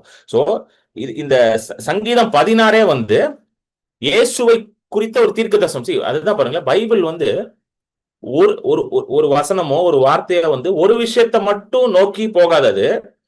அதுக்குள்ள வந்து பரிசுத்த ஆவியானவர் பல பரிமாணங்கள், டிஃப்ரெண்ட் ஃபிளேவர்ஸ் வச்சிருக்கிறார். அதனால வேர்ட் ஆஃப் காட் வந்து டபுள் எஜ்டு ஸ்வர்ட் அப்படின்றாங்க. டபுள் எஜ்னா ரெண்டு பக்கமும் வெட்டும். அது புரியுதுங்களா? டபுள் எஜ்னா ரெண்டு பக்கமும் வெட்டும். இந்த பக்கமும் வெட்டும், அந்த பக்கமும் வெட்டும்.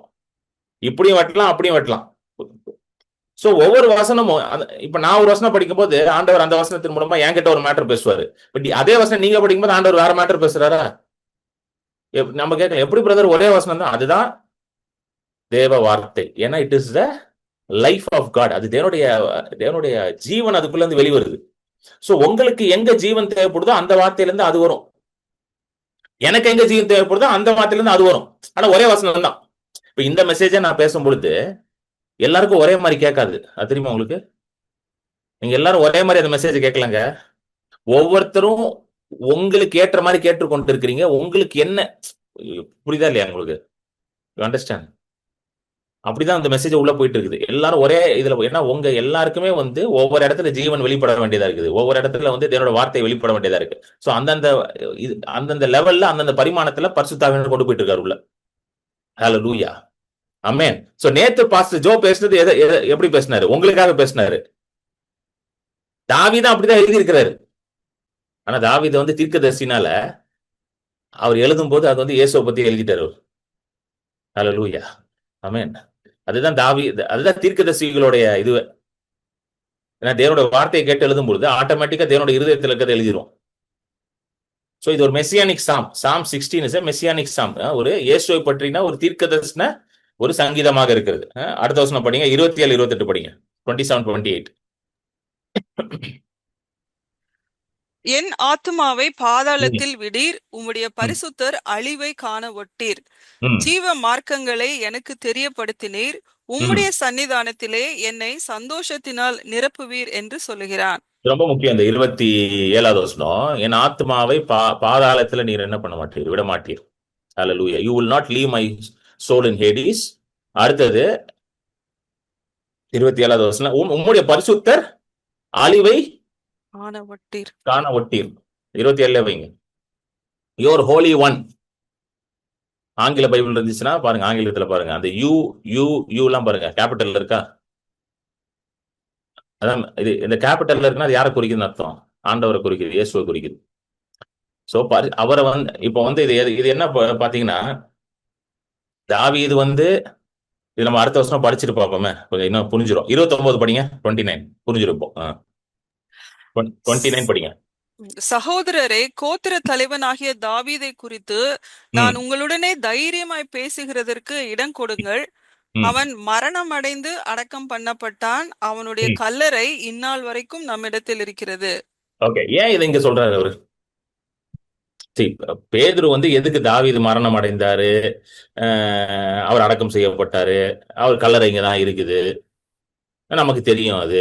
ஏன்னா நம்ம அப்பப்போ ஆனிவர்சரிக்கெல்லாம் பூ போட்டுட்டு வரோம். இதெல்லாம் எதுக்கு சொல்லணும் இங்க? ஏன்னா அந்த 27வது வசனத்துக்கும் இதுக்கு ஒரு கனெக்ஷன் இருக்கு. நல்லா கவனிங்க. 27வது வசனத்தை போடு விஜய். 27வது வசனத்தை என்ன போனா, என் ஆத்மாவை பாதாளத்தில் விடீர், உம்முடைய பரிசுத்தர் அழிவை காணொட்டீர் அப்படின்னு என்ன சொன்னா, இப்ப இந்த தாவீத பத்தின சங்கீதம்னா தாவீது இப்ப அழியாம இருக்கணும்ல, கரெக்டா இல்லையா? இப்ப இது தாவீத பத்தின சங்கீதம்னா தாவீது இப்ப அதுதான் பாருங்க, ரெண்டுமே இருக்குது இதுல. புரியுதுங்களா? ஏன் இது வந்து இப்ப பரிசுத்த ஆவியானவர் இயேசுவை பத்தி இதை கொண்டு வரதுக்காக இதை பேசுறாரு. இப்ப நேத்து வந்து பாஸ்டர் ஜோ ரால்சன் பேசினது உங்களுக்கு எப்படி இதை அப்ளை பண்ணலான்ட்டு. ஆனா இதுல இயேசுவோட தீர்க்க தரிசனமும் இருக்குது. சோ இதை லிட்டரலா இதை எப்படி கொண்டு வர்றாருன்னா, பரிசுத்த ஆவியானவர் இயேசுவை அழிவில்லாமல், இயேசுவோட சரீரம் அழிவில்லாமல் திரும்பவும் என்ன பண்ணப்பட்டுச்சான், எழுப்பப்பட்டுச்சு. அதனால்தான் you will not allow your holy one to corruption. So அவருடைய சரீரம் அழியாமல் கர்த்தர் என்ன பண்றாராம், 3வது நாள் என்ன பண்ணிட்டாரு, எழுப்பிட்டார். ஹல்லேலூயா. இதுதான் தீர்க்க தரிசனமா சொல்லி இருக்கிறார். புரியுதுங்களா? அண்டர்ஸ்டாண்ட்? எத்தனை பேர் புரியுது? ஆத்மா எங்க எங்க எங்க இருக்காதான், நரகத்துல ரொம்ப நாள் இருக்காதான். அதுதான் போட்டிருக்குல்ல, என் ஆத்மாவை பாதாளத்துல இருக்காது. ஏன்னா இயேசுடைய ஆத்மா 3வது நாள் திரும்ப உள்ள வந்து அவர் எங்க எழுப்பிட்டாரு, உயிரோட எழுப்பிட்டார். சரீரம் வந்து கெட்டு போறதுக்கு முன்பதாகவே உள்ள வந்து எழுப்பிட்டார். ஹல்லேலூயா. அதுதான் இங்க சொல்றார் தாவீது. ஆமென். இத வந்து பேதுரு எடுத்து இங்க கோட் பண்றாரு. கோட் பண்ணி இது வந்து யாரை பத்தி எழுதி இருக்கின்றாரு, இயேசுவை பற்றி எழுதப்பட்டிருக்கிறார். அடுத்தது வாங்க, அப்போஸ்தலர் 2:30-31 படிங்க. 30-31.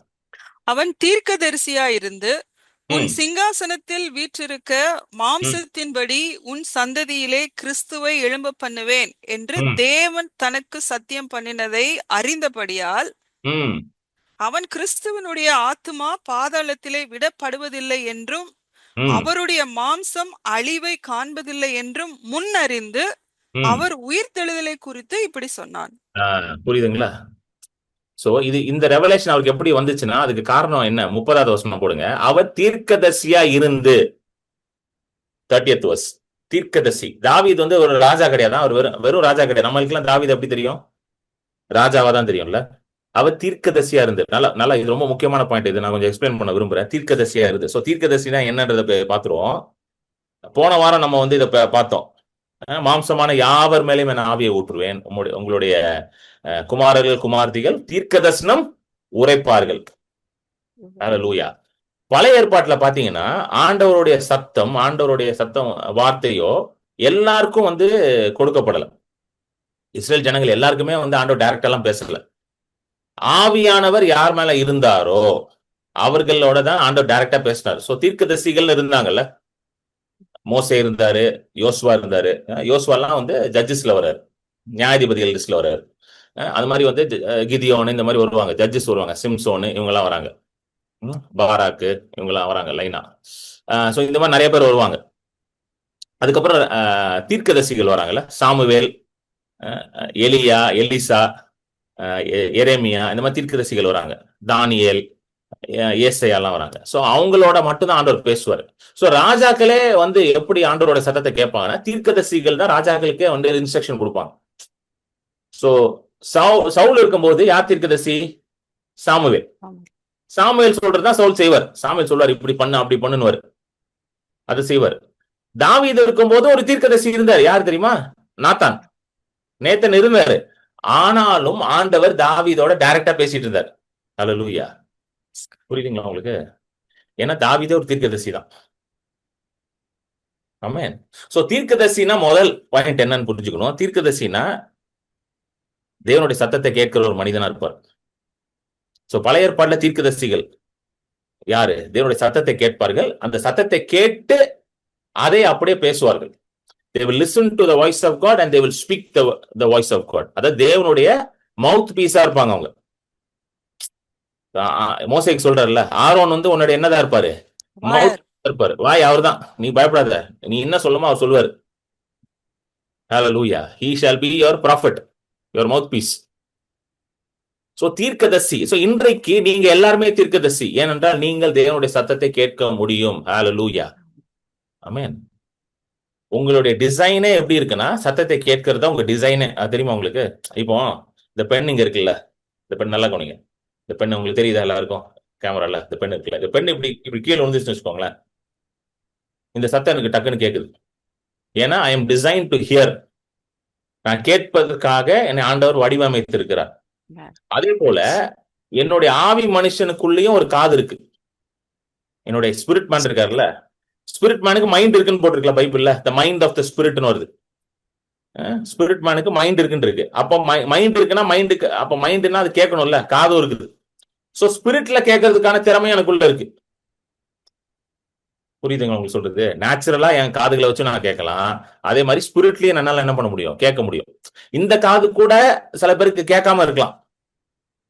நல்லா கேளுங்க, நல்லா கவனிங்க. இந்த காது இருக்கு பாத்தீங்களா, இந்த பிசிக்கல் காது, சில நேரம் கேட்காம கூட இருக்கலாம். சில பேர் காது போயிருது, டமாரம் ஆயிருது. சில பேர் காது இல்லாம இருக்கிறாங்க. அந்த மாதிரிலாம் இருக்குது. சரிங்களா? ஆனால் ஸ்பிரிட் மேனோட காதை யாருமே என்ன பண்ண முடியாது? செவிட்டாக்க முடியாது. சில பேருக்கு புரியுது? ஸ்பிரிட் மேனோட காதெல்லாம் வந்து யாரும் வந்து பாம் வச்சு எல்லாம் உடைக்க முடியாது. சரிங்களா? அந்த காது எப்பவுமே கேட்டுக்கிட்டே இருக்கும். ஸ்பிரிட் மேனோட காது கேட்டுக்கிட்டே இருக்கும். சொல்லுங்க, கேட்டுக்கிட்டே இருக்கும். யாரோட சத்தத்தை கேட்டுக்கிட்டே இருக்கும்? தேவனுடைய சத்தத்தை கேட்டுக்கிட்டே இருக்கும். எத்தனை பேர் புரியுது நான் சொல்றது? ஹல்லேலூயா. சோ உங்க டிசைனே எப்படி இருக்குன்னா தேவனுடைய சத்தத்தை கேட்கிற மாதிரி தான் உங்களை ஆண்டவர் டிசைனே பண்ணியிருக்காராம். ஹல்லேலூயா. யுவர் டிசைன், யுவர் பீயிங், உங்க டிஎன்ஏல அது இருக்குது, அது உள்ள இருக்கு. சொல்லுங்க, அது டிஎன்ஏல உள்ள இருக்குது. சோ ஆண்டவர் சத்தம் கேட்கலன்னு நீங்க நீங்க நீங்க நினைக்கிறீங்கன்னா நீங்க ஒரு பொய்யை நம்பிட்டு இருக்கீங்கன்னு அர்த்தம். எனக்கு ஆண்டவர் பேச புரியல பிரதர், எனக்கு கேட்க மாட்டீங்க பிரதர்னா நீங்க ஒரு பொய்யை நம்பிட்டு இருக்கீங்க. சொல்லுங்க, நான் பொய்யை நம்பிட்டு இருக்கேன்னு சொல்லுங்க. நீங்க எல்லாருமே ஆண்டவர் சத்தத்தை கேட்க முடியும். அந்த சத்தத்தை கேட்டு அதை டிசர்ன் பண்ண முடியும், அதை பகுத்தறிவ முடியும் உங்களால். ஹல்லேலூயா. அப்படிப்பட்ட ஒரு திறமையை ஆண்டவர் உங்களுக்குள்ள கொடுத்திருக்கிறார். இல்லைன்னா உங்களை ரட்சிக்கிறதுக்கான பிரயோஜனமே கிடையாது ஆண்டவருக்கு. If you are not able to hear the voice of the father, then why should he save you? எதுக்கு உங்களை ரட்சிக்கணும்? எதுக்கு பாவத்துல இருந்து உங்களை வெளியே கொண்டு வரணும்? எதுக்கு புத்திர சுவிகாரத்தின் ஆவியை உங்கள் மேல ஊத்தணும்? ரோமர் 8 வருது இல்ல, புத்திர சுவிகாரத்தின் ஆவி ஊற்றப்பட்டிருக்கா. எதுக்கு உங்களை குமாரர்களாக அவர் மாற்றணும்? பிதாவோட சத்தத்தை கேட்காத குமாரன் யாராவது இருக்க முடியுமா? Is there any son who cannot listen to the voice of the father? கிடையாது. இயேசு சொல்றாரு யோவான் 10ல, என் ஆடுகள் என் சத்தத்தை கேட்கும்ன்றாரு. அது வந்து கேட்கலாம், கேட்காம இருக்கலாம் அப்படின்னு சொல்லல, கேட்கும், பீரியட், ஃபுல் ஸ்டாப். அப்பனா நீங்க நம்ம அவருடைய மந்தை நாடுகளாக இருக்கிறோம், நிச்சயமா நம்ம அவருடைய சத்தத்தை என்ன பண்ண முடியும், கேட்க முடியும். சோ நம்ம அதனாலதான் புதிய உடன்படிக்கையில யோவேல் தீர்க்கதரிசி யோவேல் 2:28 என்ன சொல்றாரு, என் மாம்சமான யாவர் மேலும் ஆவி ஊற்றுவேன், உன்னுடைய குமாரர்களும் குமாரத்திகளும் தீர்க்க தரிசனம் உரைப்பார்கள். இப்ப நம்ம எல்லாருமே தீர்க்கதரிசி தான். சொல்லுங்க, நம்ம எல்லாருமே தீர்க்கதரிசி தான். ஹல்லேலூயா. சொல்லுங்க, நான் தீர்க்கதரிசி. வாய்த்தன் சொல்லுங்க, நான் தீர்க்கதரிசி, நான் தீர்க்கதரிசி, நான் தீர்க்கதரிசி. ஹல்லேலூயா. ஆமென். அப்பனா என்ன அர்த்தம், நீங்க தேவனுடைய சத்தத்தை கேட்க முடியும்னு அர்த்தம். You have the ability to hear the voice of God. Therefore you are a prophet. Amen.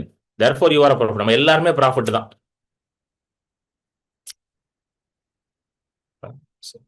சில பேர் என்கிட்ட கேட்பாங்க,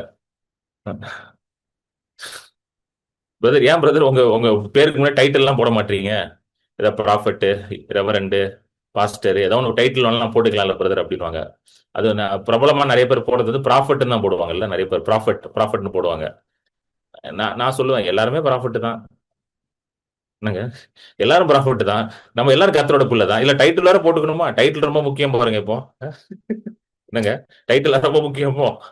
ஆண்டவரோட சத்தத்தை கேட்கறதா முக்கியமே. டைட்டில் எல்லாம் புரியுதுங்களா உங்களுக்கு? சொல்லுங்க, நான் ஒரு தீர்க்கதரிசி, ஏனென்றால் நான் தேவனுடைய புத்திரனாக இருக்கிறேன். ஹல்லேலூயா.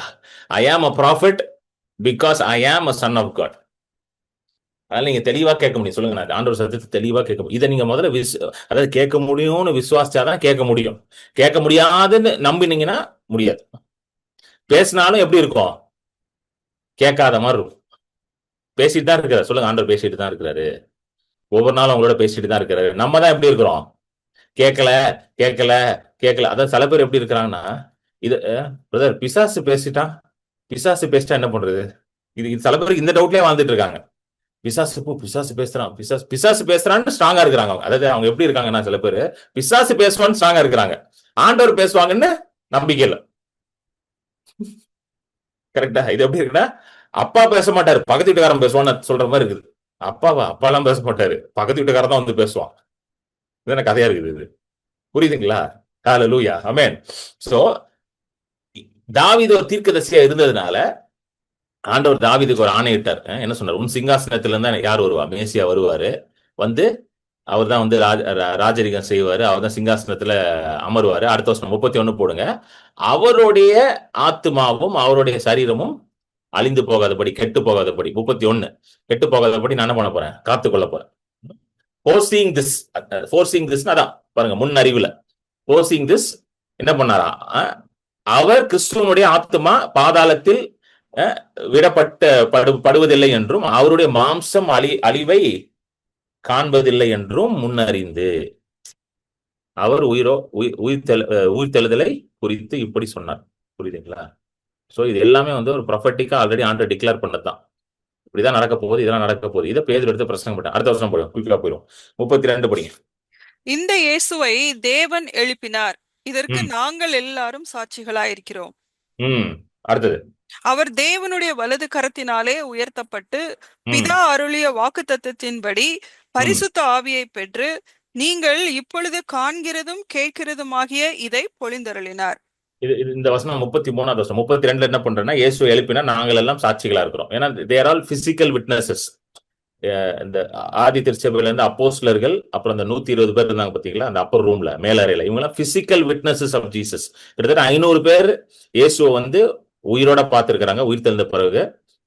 அதுல 120 பேர் தான் மேலறையில காத்து கொண்டிருந்தார்கள். சோ அதனால சொல்றாரு, நாங்க வந்து பிசிக்கலா பார்த்துட்டோம், பிசிக்கல் விட்னஸஸ். இன்றைக்கு நம்மளும் சாட்சிகள் தான், நம்ம ஸ்பிரிச்சுவல் விட்னஸஸ். ஆவியில நம்ம ஆண்டவரை உணர்ந்து கொண்டிருக்கிறோம். ஹல்லேலூயா. ஆவியில அவரை உணர்கிறோம், ஆவியில அவரை நம்ம ஆராதித்துக் கொண்டிருக்கிறோம். we worship him in spirit and truth. Hallelujah. So நம்ம ஆவியில தான் எல்லாமே பண்ணிட்டு இருக்கோம். சோ நம்மளும் வந்து ஆண்டவருக்கு விட்னஸா தான் இருக்கிறோம். அவர்கள் பிசிக்கலாவே விட்னஸா இருந்தாங்க, நம்ம வந்து ஸ்பிரிச்சுவலா விட்னஸா இருக்கிறோம். ஹல்லேலூயா. அடுத்தது அந்த 33 என்ன சொல்றாருன்னா, 33 ரொம்ப முக்கியம். இல்ல தமிழ்ல வந்து எப்படி வருதுன்னா, 33 போடுங்க. தமிழ்ல எப்படி வருதுன்னா, அவர் தேவனுடைய வலது கரத்தினாலே உயர்த்தப்பட்டு. இது நல்லா கவனிங்க, ஆங்கிலத்துல அப்படி வரல. நல்லா தமிழ்ல வந்து கொஞ்சம் லைட்டா அப்படி மாறி இருக்கும். ஆங்கிலத்துல படிங்க. therefore being exalted to the right hand of God. கரெக்டா பாருங்க, தமிழ்ல மாறுதா, அர்த்தம் மாறுதா? இங்க தமிழ்ல எப்படி, தேவனுடைய வலது கரத்தினாலே உயர்த்தப்பட்டுனா, இப்ப இதான் என் வலது கரம், இந்த கப்பை என் வலது கரத்தினால், இந்த கப்பை நான் வலது கரத்தினாலே உயர்த்துகிறேன், அதான் அர்த்தம். கரெக்டா? ஆனா ஆங்கிலத்தில் எப்படி வருது? therefore being exalted to the right hand of God, வலது கரத்துக்கு உயர்த்தப்பட்டது. என்ன அதாவது, இது இந்த கப்பை வலது கரத்துக்கு உயர்த்தப்பட்டது, இந்த இடத்துக்கு உயர்த்திருக்காங்க. புரியுதுங்களா? சோ இயேசு வந்து இப்ப எங்க இருக்கிறாரு? எபேசியர்லாம் படிக்கிறோம்ல, வலது பாஸ், தேவனுடைய வலது பாசத்துல அவர் என்ன பண்றாரா? உட்கார்ந்து இருக்காரு. he is at the right hand of the father. பிதாவுடைய ரைட் சைட்ல உட்கார்ந்து இருக்கிறார், அதுதான் அர்த்தம். ஆனா தமிழ்ல வந்து வலது கரத்தினால, இல்ல இங்கிலீஷ்ல தான் கரெக்டா வருது. அதான் சொல்றேன், சில டிரான்ஸ்லேஷன்ல அங்கங்க சிலதான் மிஸ் ஆயிருக்குது. அது கேஜேவி என்கேஜேவி அக்யூரேட்டா இருக்குது. அதனாலதான் கேஜேவி ஆர் என்கேஜேவி ஃபாலோ பண்ணுங்க. ஆங்கிலத்துல நீங்க ஃபாலோ பண்றீங்கன்னா கேஜேவி என்கேஜேவி ஃபாலோ பண்ணுங்க. ஆங்கிலத்துல ஃபாலோ பண்றீங்கன்னா மட்டும் சொல்றேன். தமிழ்ல படிக்கிறேன், தமிழ்ல படிங்க. சோ வலது கரத்துல, இப்போ வலது பாசத்துல உட்கார்ந்துருக்கிறார். சோ அந்த right hand of the father, தேவனுடைய வலது பாசம். ஏன் ரைட்னு வருதுன்னா, ரைட் ஹேண்ட்ல இருக்கிறவங்க வந்து மோஸ்ட் பவர்ஃபுல். அதாவது ஒரு ராஜாவுடைய ரைட் சைட்ல உட்காந்துருக்காங்க பாத்தீங்களா, அவங்கள மோஸ்ட் பவர்ஃபுல்லா இருப்பாங்க. சோ பிதாவோட ரைட் சைட்ல யார் உட்காந்துருக்கா? இயேசு உட்கார்ந்துருக்காரு. அவர் தான் இப்ப மோஸ்ட் பவர்ஃபுல். ஹல்லேலூயா, ஆமென். அது மட்டும் இல்ல, பவுல் எப்படி எழுதுறாருன்னா, அவரோட கூட நம்மளும் எங்க உட்காந்துருக்கோமா? அவர் மட்டுமா உட்காந்துருக்காருங்க? ரட்சிக்கப்பட்ட நம்ம எல்லாரும் எங்க உட்காந்துருக்கிறோம்? அவருடைய வலது பாசத்துல உட்காந்துருக்கோம். கரெக்டா இல்லையாங்க? இதை பத்தி நிறைய பேசியிருக்கேன்ல, எபேசியர் 2ல இருந்து பேசியிருக்கேன். திரும்ப அந்த வசனத்தை படிச்சிருவோம் நம்மளோட அண்டர்ஸ்டாண்டிங்காக. எபேசியர் 2 எடுங்க, எபிசியன்ஸ் 2 4ல இருந்து படிங்க சிஸ்டர். 4ல இருந்து 6 வரைக்கும் படிங்க. தேவனோ இரக்கத்தில் ஐஸ்வர்யம் உள்ளவராய் நம்மில் அன்பு கூர்ந்த தம்முடைய மிகுந்த அன்பினாலே அக்கிரமங்களில் மரித்தவர்களாயிருந்த நம்மை கிறிஸ்துவுடனே கூட உயிர்ப்பித்தார். கிருபையினாலே ரட்சிக்கப்பட்டீர்கள். கிறிஸ்து இயேசுவுக்குள் அவர் நம்மிடத்தில் வைத்த தயவினாலே தம்முடைய கிருபையின் மகா மேன்மையான ஐஸ்வர்யத்தை வருங்காலங்களில் விளங்க செய்வதற்காக கிறிஸ்து இயேசுவுக்குள் நம்மை அவரோட கூட எழுப்பி உன்னதங்களிலே அவரோட கூட உட்காரவும் செய்தார். சிம்பிளா சொல்லணும்னா, ஆண்டவர் அவருடைய இரக்கத்தினால, அவருடைய அன்பினால, பாவத்துல கிடந்த நம்ம, பாவத்துல மரித்து போன நம்மள உயிரோட எழுப்பி, பாவத்துல இருக்கானா செத்து போயிட்டான்னு அர்த்தம். வேதம் சொல்லுகிறது, பாவத்துல இருக்க மனுஷன் செத்த மனுஷன். ஏன்னா ஜீவன் இருக்காது, பாவம் இருக்குதுல்ல, ஜீவன் இருக்காது. சோ பாவத்துல இருந்த நம்மள ரட்சித்து உயிரோட எழுப்பிட்டார். எழுப்பி எங்க கொண்டு உட்கார வச்சிருக்கிறாரா? கிறிஸ்து இயேசுனுடனே வலது பாச. இப்போ பிதா பக்கத்துல ரைட் ஹேண்ட்ல நிறைய சீட் இருக்குங்க. ஒரு சீட்டு மட்டும் இல்ல, நிறைய சீட் இருக்குது. அப்படி கொஞ்சம் பிக்சர் பண்ணி பாருங்க. நிறைய சீட் இருக்கு, அதுல ஒரு சீட்ல நீங்க உட்காந்துருக்கீங்க. கொஞ்சம் யோசிச்சு பாருங்க. அப்படியே ரைட் சைட்ல உட்காந்துருக்கீங்க. ஹல்லேலூயா. சோ இயேசு உட்கார்ந்து இருக்கிறாரு. இயேசு கூட யாரும் உட்கார்ந்து இருக்கிறா? கிறிஸ்து இயேசுவுக்குள். அது இயேசுவுக்குள். அப்ப டெக்னிக்கலி பார்த்தா ஒரே சீட்டு. அது எப்படி பிரதர் ஒரே சீட்ல இத்தனை பேர்? அதெல்லாம் என்கிட்ட கேட்காதீங்க, அதெல்லாம் எனக்கு தெரியாதுங்க. அதான் நான் சொல்லிட்டேன், நிறைய விஷயம் ஹெவனுக்கு போனாதான் தெரியும், போய் கத்துக்கலாம். இப்ப என்ன புரியுமோ அதை மட்டும் கத்துப்போம், சரிங்களா? இதுதான் விசுவாசம். நிறைய விஷயம் வந்து அங்க போய் நிறைய இன்னும் எக்ஸ்ட்ரா கத்துக்கலாம். ஆனா டைம் இருக்கு, அவசரம் இல்லை, நிறைய வேலை இருக்குங்க உலகத்துல, அதெல்லாம் முடிச்சுட்டு போவோம். கிறிஸ்து இயேசுக்குள் நம்மை அவரோட கூட எழுப்பி, யார்? இயேசு எழும்பும்போது நம்மளையும் எழுப்பி உன்னதங்களிலே அவரோட கூட, அழகா வருது, அவரோட கூட உட்காரவும் செய்தார். சோ ரைட் ஹேண்ட்ல அவர் உட்கார்ந்து இருக்கிறாரு, இயேசு உட்கார்ந்து இருக்கிறாரு. அவருக்குள்ள நீங்களும் உட்கார்ந்து இருக்கிறீங்க. இப்ப சொல்லுங்க, இயேசுக்கும் பவர் இருக்கு, உங்களுக்கும் பவர் இருக்கு. ஹல்லேலூயா. புரியுதுங்களா? இயேசுக்கு எந்த அளவுக்கு வல்லமை இருக்குதோ அதே அளவுக்கு வல்லமை இப்ப யார்கிட்ட கொடுத்திருக்கிறாரு? உங்ககிட்ட கொடுத்திருக்கிறார். எப்படி கொடுத்தார்? பரிசுத்த ஆவியானவரை உங்கள் மேல் ஊற்றுனதுனால உங்களுக்குள்ள அதே பவர் வந்துருச்சு. ஹல்லேலூயா, ஆமென். சோ இப்போ இந்த உலகத்துல யாருக்கு பவர் இருக்கு? உங்களுக்கு தான் பவர் இருக்கு. அதனாலதான் இது ரொம்ப முக்கியமான ஒரு statement, right hand of the father. ரொம்ப முக்கியம். ஏன்னா ரைட் ஹேண்ட்ல தான் பவரே இருக்கான். ஏன் ரைட் ஹேண்ட் சொல்றாங்கன்னா, யூஸ்வலா வந்து இந்த ரைட் ஹேண்ட் இருக்குல்ல, இந்த வலது கரத்தை தான் வந்து நம்ம எல்லாத்தையும் யூஸ் பண்றோம்ல. இந்த தூக்குறதுக்கு, இந்த ஹெவியா தூக்குறதுக்கு, இந்த ரொம்ப வெயிட்டா இருக்கிறது தூக்குறது, யூஸ்வலா வந்து எல்லாம் ரைட் ஹேண்ட் தான் யூஸ் பண்ணுவாங்க. யூஸ்வலா 90% ஆஃப் த பீப்புள் ரைட் தான், 1-2 பேர் தான் லெஃப்ட் ஹேண்ட்லாம் நான் பார்த்த வரைக்கும். கரெக்டா? அதனால தான் ரைட் ஹேண்ட் நிறைய இடத்துல வருது பைபிள். அது வந்து ஒரு ஒரு ஒரு நம்ம புரியறதுக்காக அப்படி கரெக்டா அப்படி கொண்டு போறாங்க அதை. சோ இப்போ நீங்க வந்து இயேசு எப்படி இந்த உலகத்துல பவர்ஃபுல்லா இருந்தாரோ அதே மாதிரி நீங்களும் இங்க எப்படி இருப்பீங்க? பவர்ஃபுல்லா இருக்கீங்க. சொல்லுங்க, ஐ எம் பவர்ஃபுல். ஹalleluya. இயேசு எப்படி வல்லமை உள்ளவரா இருந்தாரோ இந்த உலகத்துல நடமாடும் பொழுது அதே வல்லமையோட நான் இன்றைக்கு வாழ்ந்து கொண்டிருக்கிறேன். ஏனென்றால் இயேசுக்குள்ள இருந்து அதே பரிசுத்த ஆவியானவர் எனக்குள்ள வாசம் செய்து கொண்டிருக்கிறார். இயேசுக்கு இந்த உலகத்துல இருக்கும்போது பவர் எப்படி வந்துச்சு? பரிசுத்த ஆவியான் மூலம் தான் வந்துச்சு. அப்போஸ்தலர் 10:38 படிக்கிறோம். இயேசு நசரேயனாகிய இயேசுவை வல்லமையினாலும் அபிஷேகத்தினாலும் தேவன் நிரப்பினார். பரிசுத்த ஆவியை மூலம் வல்லமையும் பாருங்க, நசரேயனாகிய இயேசுவை தேவன் பரிசுத்த ஆவியினாலும் வல்லமையினாலும் அபிஷேகம் பண்ணினார். சோ ஆண்டவர் வந்து ஜீசஸ் கிரைஸ்ட் ஆஃப் நாசரத். அப்படின்னா ஜீசஸ் ஆஃப் கிரைஸ்ட் இல்ல, ஜீசஸ் ஆஃப் நாசரத். இயேசு என்ற ஒரு மனிதனை, நசரேயனாகிய இயேசு என்ற மனிதனை பரிசுத்த ஆவியின் மூலமாக வல்லமையை வச்சு அபிஷேகம் பண்றாரு அவர். So it was the Holy Spirit which was a power that was inside Jesus. Hallelujah. இது ரொம்ப முக்கியம். அது இயேசுவோட பவர் வந்து ஹோலி ஸ்பிரிட் தான் டிராப் பண்றாரு. இன்றைக்கு உங்களோட பவர் எங்க இருந்து வருது? ஹோலி ஸ்பிரிட் கிட்ட தான் வருது. அதே ஹோலி ஸ்பிரிட் தான் உங்களுக்குள்ள இருக்கிறார். இப்ப இந்த வசனத்தை உங்களுக்காக நீங்க படிக்கலாம். எப்படி படிக்கலாம் நான் சொல்லட்டா? நசரேயனாகிய இயேசுவை நீங்க எப்படி படிக்கலாம்? கிரண் பால் ஆகிய நான், எனக்கு தேவன் பரிசுத்த ஆவியினாலும் வல்லமையினாலும் அபிஷேகம் பண்ணினார். உங்க பேரை போட்டுக்கோங்க. ஹalleluya. எதற்காக அபிஷேகம் பண்ணியிருக்காரு உங்களை? பிசாச ஓட விட.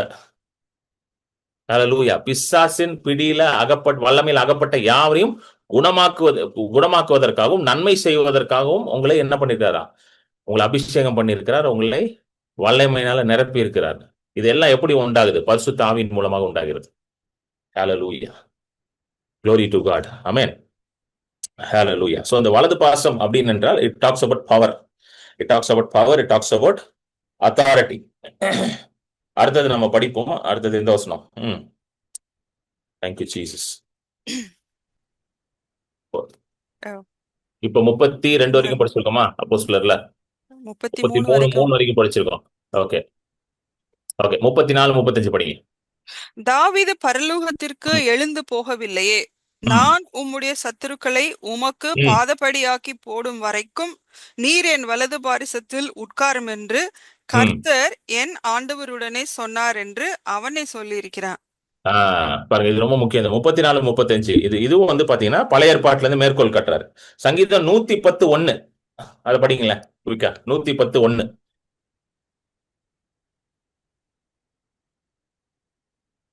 அது ஒரு மெசியானிக் சாம், இயேசுவை குறித்த ஒரு மேசியாவை குறித்த ஒரு தீர்க்கதரிசன பகுதி. இதோ 110:1 படிங்க. கர்த்தர் என் ஆண்டவரை நோக்கி, நான் உம்முடைய சத்துருக்களை உமக்கு பாதபடியாக்கி போடும் வரைக்கும் நீர் என்னுடைய வலது பாரிசத்தில் உட்காரும் என்றார். இதை எடுத்து இங்க பேதுரு கோட் பண்றார். அதிகமா புதிய ஏற்பாட்டுல கோட் பண்ணப்பட்ட ஒரு வசனம் வந்து இந்த வசனம் தான். 110:1 தான் அதிகமா. நீங்க செக் பண்ணி கோட் பண்ணிப்போம். அநேக இடத்துல ஒரு பவுலும் கோட் பண்றது.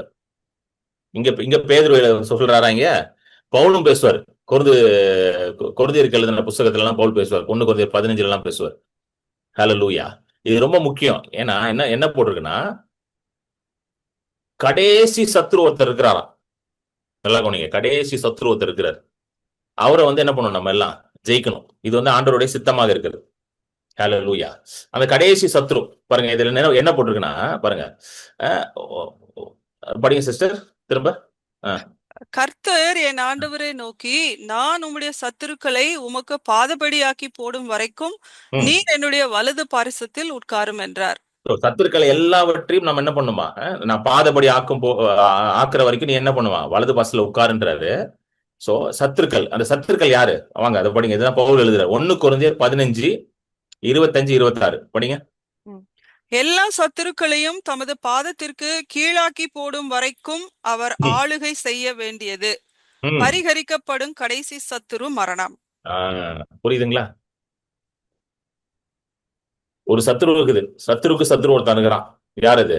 மரணம்.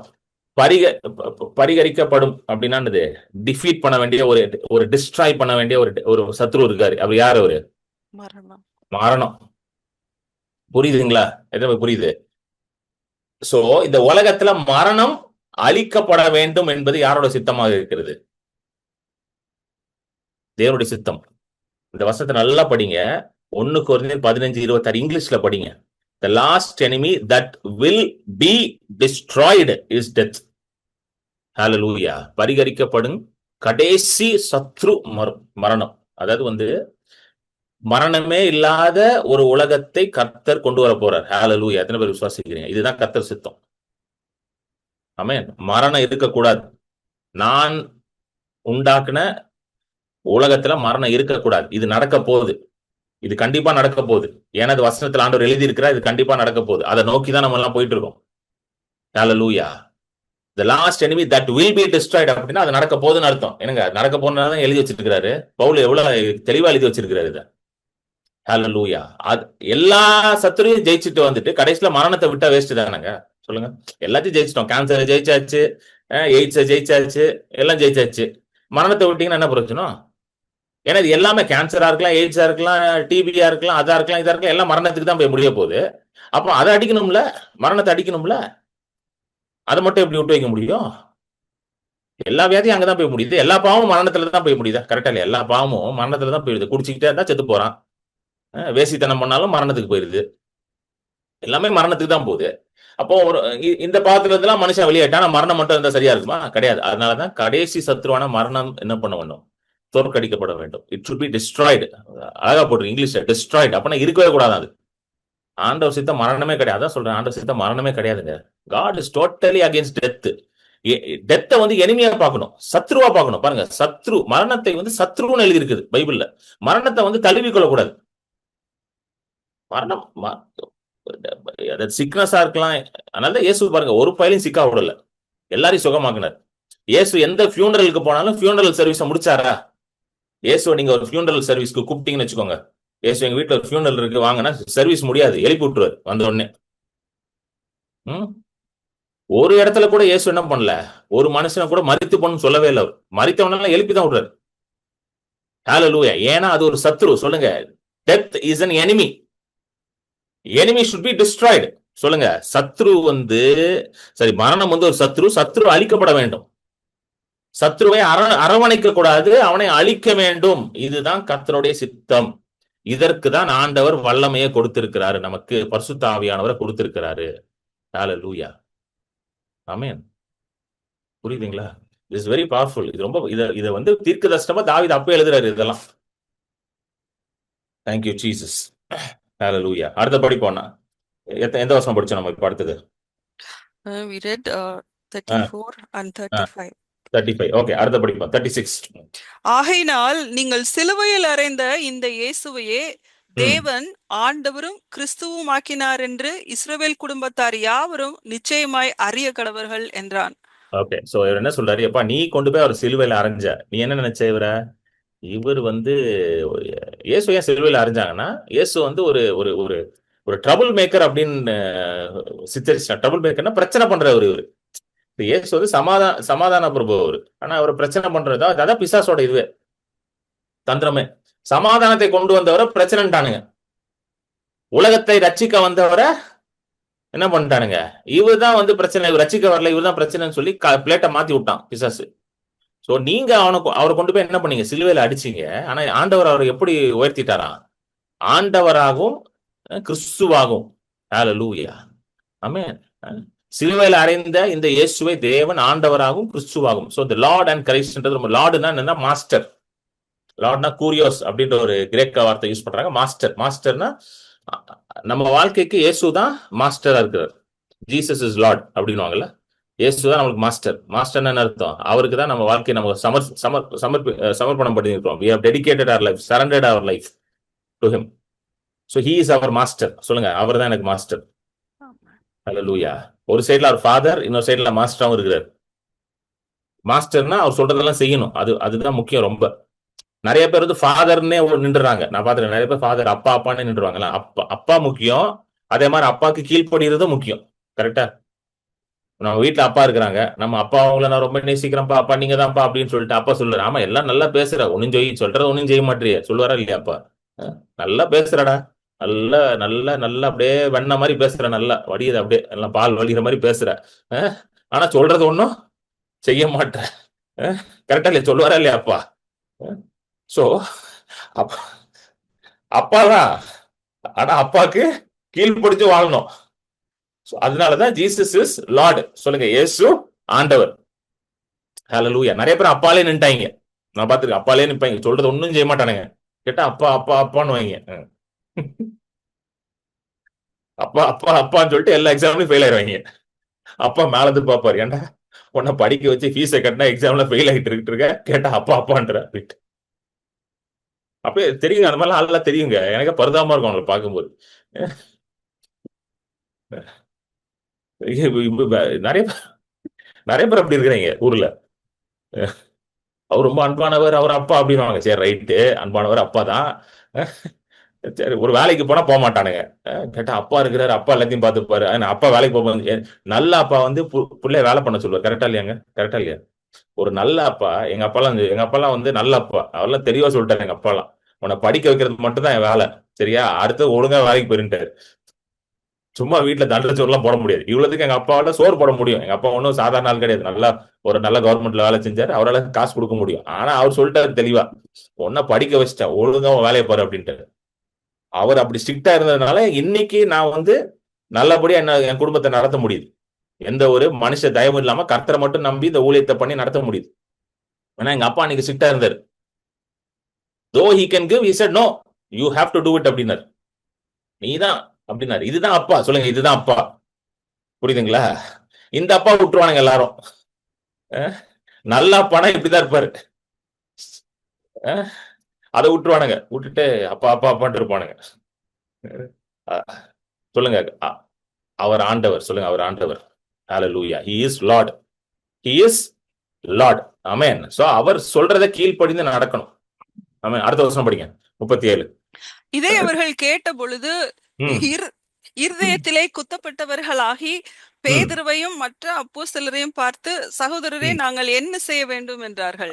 நற்செய்தி கேட்ட உடனே இப்படிதான் நடக்கும். அப்ப நான் என்ன பண்ணணும் சொல்லுங்க?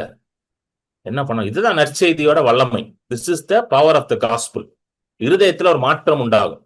சோ இங்க இருதயம் குத்தப்பட்டதுன்னு, this is talking about conviction and not condemnation. கன்விக்ஷன்னா என்ன அர்த்தம்? அப்ப நான் வந்து மாறணும், நான் வந்து ஆண்டவரை ஏற்றுக்கொள்ளணும். Conviction, being convicted by the spirit of God.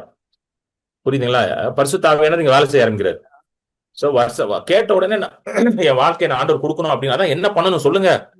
இப்படிப்பட்ட இயேசுவை நாங்க சிலுவையில் அடிச்சிட்டோமே, இதெல்லாம் எங்களுக்கு தெரியாம போயிருச்சுன்னா என்ன பண்ணணும் சொல்லுங்க அப்படின்றாங்க. கண்டம்னேஷன் என்ன தெரியுமா?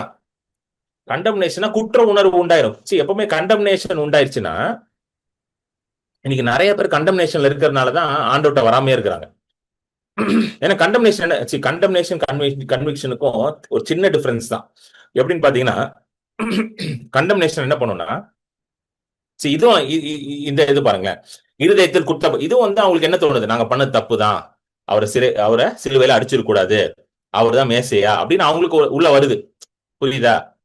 ஆனா அதை கேட்டுட்டு ஆனா என்ன சொல்றாங்க? அப்ப நான் என்ன செய்யணும்ட்டான் டக்குன்னு. அப்ப நான் என்ன செய்யணும் சொல்லுங்க சார், நான் மாறிக்கிறேன் சார். சில பேர் இருப்பான் பாத்தீங்களா, நீங்க சொன்னா மாறிடுறேன் சார் அப்படின்னு. அந்த மாதிரி வந்துட்டாங்க. கண்டம்னேஷன் என்ன பண்ணும்னா, நீ செஞ்சது தப்பு, அவ்வளவுதான், இனிமேல் உன்னை அவனும் காப்பாற்ற முடியாது, நீ நாசமா போயிடும் அப்படின்றோம். அதான் கண்டம்னேஷன். இன்னைக்கு நிறைய பேர் கண்டம்னேஷன்ல வாழ்றாங்க. என்னன்னா, அவ்வளவுதான், ஆண்டவர் உன்னை கைவிட்டார், நீ பெரிய பாவி, மகா பெரிய பாவி, அந்த மாதிரி மனசுல வருதுன்னா அது வந்து பரிசுத்த ஆவியானவர் உங்களோட பேசல, வேற ஏதோ ஒன்று பேசிக்கிட்டு இருக்கு. புரியுதுங்களா? You understand? Conviction will always lead you to Christ. Condemnation will lead you to death. குற்ற உணர்வு வந்து மரணத்துக்கு நேரம் போயிடும், கிறிஸ்துவ விட்டு பின்னாடி இழுத்துட்டு போயிடும். அதனால God never condemns, he only convicts. ஹல்லேலூயா. புரியுதுங்களா? கர்த்தர் வந்து உங்களை வந்து என்ன பண்ண மாட்டாரு, குற்றப்படுத்த மாட்டாரே. நீலாம் உருப்படவே மாட்டாடா, நீலாம் ஏன் உனக்காகலாம் செத்தம் பாரு, நீலாம் உருப்படாத கேசுறா, பூட்ட கேசுறா அப்படிலாம் சொல்ல மாட்டாரு. இல்ல வந்து சொல்லுவாரு, எப்பா உனக்கிட்ட இந்த பிரச்சனை இருக்கு தம்பி, மகளே இந்த பிரச்சனை உனக்குள்ள இருக்குது, நீ மாத்திக்கோ, நான் உனக்கு இருக்கிறேன், நீ பயப்படாத, இந்த பிரச்சனையில நான் உன் கூட தான் இருக்கிறேன் அப்படின்னு சொல்லி உங்களை கன்விக்ட் பண்ணுவார். உங்களை மனம் மாறுதலுக்கு நேரா கொண்டு போவார். Hallelujah. That is the Holy Spirit. Hallelujah. Amen. அடுத்த வசனம் படிங்க. 38. ம். பேதுரு அவர்களை நோக்கி, ம். நீங்கள் மனம் திரும்பி ஆ. ஒவ்வொருவரும் பாவ மன்னிப்புக்கென்று ம். இயேசு கிறிஸ்துவின் நாமத்தினாலே ஞான ஸ்நானம் பெற்றுக்கொள்ளுங்கள். அப்பொழுது ஆ. பரிசுத்த ஆவியின் வரத்தை பெறுவீர்கள். பாத்தீங்களா? உடனே என்ன பண்ணணும்னு பேதுரு என்ன பண்றாரு பாருங்க. மனம் திரும்புன்ற இதுதான் கன்விக்ஷன். கன்விக்ஷன் வந்துச்சுன்னா மனம் திரும்புதல் உண்டா? மனம் திரும்புதல், ரிப்பன்ட். தமிழ்ல ரொம்ப அழகா வந்திருக்கு அந்த வார்த்தை. ரிப்பன்ட்ன்ற வார்த்தை ரொம்ப அழகா கொண்டு போயிருக்காங்க. மனம் திரும்பு, மனம் திரும்பு. சொல்லுங்க, மனம் திரும்பு. இங்கிலீஷ்ல ரிப்பன்ட்னு வருது. அந்த ரிப்பன்ட்ன்ற வார்த்தைக்கு சரியான அர்த்தம் வந்து மனம் திரும்புதல் தான். தமிழ்ல மொழிபெயர்ப்பு கரெக்டா வந்திருக்கு. சில வார்த்தைகள் கரெக்டா போட்டிருக்காங்க. இங்கிலீஷ்ல ரிப்பன்ட்ன்ற வார்த்தை வந்து கிரேக்க மொழியில மெட்டனோயா, மெட்டனோயான்ற ஒரு கிரேக்க வார்த்தை யூஸ் பண்றாங்க. இயேசு வந்து மனம் திரும்பு, தேவனுடைய ராஜ்யம் சமீபமா இருக்கிறது அப்படின்றாரு பாத்தீங்களா? மனம் திரும்பு, அது அதே வார்த்தை தான், மெட்டனோயா. மெட்டனோயான்னு என்ன தெரியுமா அர்த்தம்? மாத்தி யோசி. இப்போ இப்படி யோசிக்கிட்டு இருந்தியா, அதை மாத்தி யோசின்னு அர்த்தம். Change the way you think. எத்தனை பேர் புரியுது? சிம்பிளா ஒன்னு சொல்றேன். கிறிஸ்துவை அறியறதுக்கு முன்பதாக உங்களுக்குள்ள ஒரு ஒரு ஒரு ஒரு விசுவாசம் இருந்திருக்கும். என்ன விசுவாசம்னா, வியாதி வந்தா டாக்டர்கிட்ட போனா மட்டும்தான் சுகமாகும். அது கூட எல்லா வியாதியும் சுகமாகாது. ஏன்னா டாக்டர் கொடுக்குற மாத்திரை எல்லா மாத்திரையும் வேலை செய்யாது. சோ வியாதி வந்தா கஷ்டம், ஒன்னும் பண்ண முடியாது அப்படின்றது. ஆனா கிறிஸ்துவை அறிந்த பிறகு உங்க யோசனைகள்லாம் மாறிடுச்சு. இப்போ இப்ப எப்படி யோசிக்கிறீங்க? வியாதி வந்தா கர்த்தர் இருக்கிறார் எனக்கு, அவரே என் பரிகாரியான கர்த்தராக இருக்கிறார், அவர் என்னை நிச்சயமா சுகமாக்குவார். ஏனென்றால் அவர் கல்வாரி சிலுவையில எனக்காக பாடுபட்டார், என்னுடைய வியாதிகளை ஏற்றுக்கொண்டார், நோய்களை சுமந்தார், அவருடைய தழும்புகளால் நான் சுகமானேன். மாத்தி யோசிக்கிறீங்களா? அப்ப எப்படி யோசிங்க? அவ்வளவு ஒண்ணும் பண்ண முடியாது, வியாதி வந்தா அப்படியே வாழ வேண்டியதுதான், ஒண்ணும் பண்ண முடியாது. இப்ப எப்படி யோசிக்கிறீங்க? இல்ல, கர்த்தரை சுகமாக்குவார், அவரே பரிகாரி. புரியுதுங்களா? இப்போ நீங்க என்ன ஆயிட்டீங்கன்னா, மனம் திரும்பி விட்டீர்கள். எத்தனை பேர் புரிஞ்சிருச்சு? எத்தனை பேர் புரியுது நான் சொல்றது? மனம் திரும்பி விட்டீர்கள். இப்படி யோசிச்சுட்டு இருந்தீங்க, இப்போ சரியா யோசிக்கிறீங்க. You are thinking the right way. Hallelujah. வேதம் சொல்வதை போல யோசிக்கிறது தான் மனம் திரும்புது. ஹalleluya. இப்ப நான் வந்து ரட்சிக்கப்படுறதுக்கு முன்னாடி குடிச்சிக்கிட்டு இருந்தேன், தம் அடிச்சுக்கிட்டு இருந்தேன். ஏன்னா எனக்கு மனசுல என்ன இருந்துச்சு, ஓ இது பண்ணாதான் வாழ்க்கையில சந்தோஷமா இருக்க முடியும், இப்படிதான் இருக்கணும் அப்படின்ட்டு. ஆண்டவரை ஏற்றுக்கொண்ட பிறகு அதெல்லாம் விட்டுட்டேன். ஏன் விட்டுட்டேன்? இப்ப மனம் திரும்பி விட்டேன். ஏன்னா இப்ப நான் கண்டுபிடிச்சிட்டேன், அதுல சந்தோஷம் இல்ல, ஆண்டவர்கிட்ட தான் சந்தோஷம் இருக்குன்னு கண்டுபிடிச்சிட்டேன். சோ மனசு இப்படி யோசிக்குது இப்போ. புரியுதுங்களா உங்களுக்கு சொல்றது? You understand what I am trying to say? இதுதான் மனம் திரும்புன்னு அர்த்தம், ரிப்பென்ட். இப்ப பேதுரு அதான் சொல்ற, எப்ப மனசு திருப்பு. இது வரைக்கும் எப்படி யோசிச்ச? இயேசுவை பத்தி எப்படி பார்த்த? வேற மாதிரி பார்த்த. இப்ப இப்படி பாரு, இயேசுதான் ஆண்டவர், இயேசுதான் கர்த்தர், அவர் தான் கிறிஸ்து. மனம் திரும்பு, அவருக்கு நேரம் மனசை திருப்பு. சோ மனம் திரும்பு என்றால் தேவனுக்கு நேரம் மனசை திருப்பணும் நம்ம. ஏன்னா நம்ம மனது எல்லாம் எப்பவுமே எங்கேயோ ஒரு இடத்துல பாத்துக்கிட்டு இருக்கு. பாதி நேரம் உலகத்துல தான் நம்ம மனசு பாத்துக்கிட்டு இருக்கு. உலகத்துல இருக்கிற காரியங்களும், உலகத்துல இருக்கிற இது சொல்யூஷன்ஸ், அதாவது ஒரு பிரச்சனை வந்தாலே நம்ம மனசு வந்து உலகத்துல எப்படி அதை சால்வ் பண்ணணும் அப்படிதான் மனசு போகுது. ஓகே, இந்த பிரச்சனை இப்படிதான் பண்ணணும், உலகத்துல 1000 பேர் 1000 ஐடியா கொடுக்குறான் பாத்தீங்களா, அதுக்குள்ளதான் போகுது. கரெக்டா? அதான் மனம் திரும்புன்றார். என்ன நோக்கி பார். எத்தனை பேர் புரிஞ்சிச்சு? சோ நம்ம ஒவ்வொரு இந்த மனம் திரும்புவது பாத்தீங்கன்னா ஒவ்வொரு நாளும் பண்ண வேண்டியதா இருக்கு. ஏன்னா நம்ம ரட்சிக்கப்பட்டோம், எல்லாம் நடந்துருச்சு. ஆனாலும் சில நேரம் வந்து நம்ம எப்படி யோசிக்கிறோங்க? உலகத்தை மாதிரி தானே யோசிக்கிறோம், உலகத்தை மாதிரி தானே சிந்திக்கிறோம். அப்ப மனசை நம்ம டெய்லி திருப்ப வேண்டியதா இருக்கு. சொல்லுங்க, டெய்லி மனம் டெய்லி ஆண்டவருக்கு நேரம் மனசை திருப்பணும். சொல்லுங்க. ஏன்னா இந்த மனசு குரங்கு மாதிரி இருக்கு. கரெக்டா? கொஞ்சம் விட்டா எங்கேயா தாவிடுது மனசு. மனசு ஒரு குரங்கு அப்படின்னுவாங்க தமிழ்ல. ரியலாவே மனசு ஒரு குரங்கு தான், நான் கண்டுபிடிச்சேன். கொஞ்சம் விட்டீங்க வச்சுக்கோங்க, எங்கேயா தாவிட்டு இருக்கோம் போய் திங்கி திங்கிட்டு. அதனால ஏசு நீதிமொழிகள்ல வருது இல்ல, உன் இருதயத்தை எல்லா காவல்னாலும் காத்துக்கொள், அப்படின்னா குரங்க ஒழுங்க கெட்டி போட்டு, இல்லைன்னா தாவிக்கிட்டு இருப்பாங்க இங்க. இல்ல, இருதயத்தை காத்துக்கொள்ளுன்றார் இயேசு. சொல்றாரு இதுக்குள்ளதான் ஜீவ ஊற்றுகள் புறப்படுன்றார். அதனால ஒழுங்கா பாத்துக்கோயா மனசு அப்படின்றார். அப்போ இந்த மனசை எப்பொழுதுமே தேவனுக்கு நேரா நம்ம வச்சிருக்கணும். எப்படி வைக்கிறது? அவர் வார்த்தையை நேரா, அவர் வார்த்தையை தியானித்துக் கொண்டே இருக்கணும், வார்த்தையை பேசி கொண்டே இருக்கணும், அதே பார்க்கணும். சோ இஸ்ரேல் ஜனங்களுக்கு அதனாலதான் என்ன சொல்றாருன்னா, வார்த்தையை எடுத்து உன்னுடைய கண்களுக்கு முன்பதாக வை அப்படின்றாரு. என்ன சொல்றா, கண்ணுக்கு முன்னாடியே வார்த்தையை வை. எந்திரிச்சா வார்த்தையை பார்க்கணும், உட்கார்ந்தா வார்த்தையை பார்க்கணும், வேற எதையும் நீ பார்க்காத, வார்த்தையை பாரு. மொபைல் போனே பார்த்துட்டு இருக்காரு, வார்த்தையை பாரு அப்படின்றாரு. ஹல்லேலூயா. ஏன்னா மனசை வந்து ஆண்டவர் நேரம் திரும்பணும். ஏன்னா பிசாசு நல்லா தெரியும், உங்க மனசு ஃபுல்லா ஆண்டவர் மேல இருந்துச்சுன்னா, அவர் வார்த்தை மேல இருந்துச்சுன்னா உங்களை யாரும் பிடிக்க முடியாது. You will become unconquerable. Hallelujah. உங்களை யாருமே ஜெயிக்க முடியாது. ஏன்னா உங்க மனசு ஃபுல்லா அவர் மேல இருக்கு. இப்போ ஆட்டோமேட்டிக்கா நீங்க எப்படி எப்படி வாழ்வீங்க? அவர் சொல்றதை கேட்டு உங்களுக்குள்ள இருக்க வல்லமையை நீங்க யூஸ் பண்ணி வாழ ஆரம்பிச்சிருவீங்க. மனசு வேற எங்கேயாவது இருந்துச்சுன்னு வச்சுக்கோங்க. நல்லா கவனிங்களேன். இப்போ இங்க தண்ணி எனக்கு இருக்கு. இந்த கப்ல தண்ணி வச்சிருக்கேன் நான். ஓகே. ஸோ இந்த இந்த இந்த இந்த ரைட் சைடுல என் கப் இருக்கு. இந்த சைடுல நான் கப் வைக்கிறேன். இப்போ எனக்கு லைட்டா கொஞ்சம் தொண்டை கரகரந்து மீட்டிங் பேசும்போது. இப்போ என் மனசு வந்து இந்த பக்கம் திரும்பி இதை பார்க்கணும், கப்பை பார்க்கணும். ஏன் தண்ணி எங்க இருக்கு? ரைட் சைடுல இருக்கு. நான் இதை விட்டுட்டு இங்க எங்க பாத்துக்கிட்டு இருக்கேன். அப்படி இருமிட்டு பாத்துக்கிட்டே இருக்கேன். தண்ணி இங்கதான் இருக்குது. எங்க இருக்குது? தண்ணி இங்கதான் இருக்கு. கொஞ்சம் மனசை திருப்பி இதை பார்த்தா தண்ணி வரும், எடுத்து குடிச்சிடலாம். அது போலதான் பரிசுத்த ஆவியானவர் வல்லமை உள்ளதா இருக்குது. ஆவியானவர் உள்ளதா இருக்கிறார். ஹல்லேலூயா. உயிர்த்தெழுதலின் வல்லமை உள்ளதா இருக்குது. ஆனா மனசு வேற எதையோ பாத்துக்கிட்டு இருக்கு. அவனுக்கு எல்லாம் நடக்குது, நமக்கு எல்லாம் நடக்க மாட்டேங்குது அப்படின்னு அங்க எங்க பாத்துக்கிட்டு இருக்கு. சரிங்களா? சோ ஒழுங்கா மனசை திருப்பி வேதத்தை பார்த்துக்கிட்டே இருந்தோம்னு வச்சுக்கோங்க, வார்த்தையை பார்த்துக்கிட்டே இருந்தோம்னா வார்த்தையில வந்து ஆண்டவர் பேசுவார். உள்ள வல்லமை இருக்குது, உள்ள அபிஷேகம் இருக்குது, உள்ள உயிர்த்தெழுதலின் வல்லமை இருக்குது அப்படின்னு ஆண்டவர் பேசிட்டே இருப்பாரு. அப்போ ஆட்டோமேட்டிக்கா அதை யூஸ் பண்ணுவீங்க. ஆட்டோமேட்டிக்கா அதை எடுத்து நீங்க என்ன பண்ணுவீங்க? யூஸ் பண்ண ஆரம்பிச்சிருவீங்க. புரியுது உங்களுக்கு சொல்றது? மனம் திரும்புதெல்லாம் என்ன தெரியுதா? இதுதான் சொன்னார் பேதுரு. சொல்ல மனம் திரும்பு. இதான் இயேசுவே சொன்னார், மனம் திரும்பு, மனம் திரும்பு, மனம் திரும்பு. ஏன் இயேசு வந்து மனம் திரும்பு, மனம் திரும்பு, மனம் திரும்புனாரு? கவனிச்சு பாத்தீங்கன்னா எல்லா இடத்தையும் சொன்னார். எப்பா மனம் திரும்பியா, ஏன் அங்க பாக்காதையா, என்ன பாரியா, பராக்கு பாக்காதையா, என்ன பாரியா. ஏன்னா அதுதான் ரொம்ப முக்கியமா இருக்கு. ஹல்லேலூயா. ஆமென். சொல்லிட்டு என்ன சொல்றாருன்னா, பேதுரு அவர்களை நோக்கி, நீங்கள் மனம் திரும்பி ஒவ்வொருவரும் பாவ மன்னிப்பு என்று இயேசு கிறிஸ்துவின் நாமத்தினாலே ஞானஸ்தானம் பெற்றுக் கொள்ளுங்கள், அப்பொழுது பரிசுத்த ஆவியின் வரத்தை பெறுவீங்க. நல்லா கவனிங்க. ஞானஸ்தானம் பெற்றுக் கொள்ளுங்கள், அப்பொழுது பரிசுத்த ஆவியானவரின் வரத்தை பெற்று. நல்லா கவனிக்கணும்.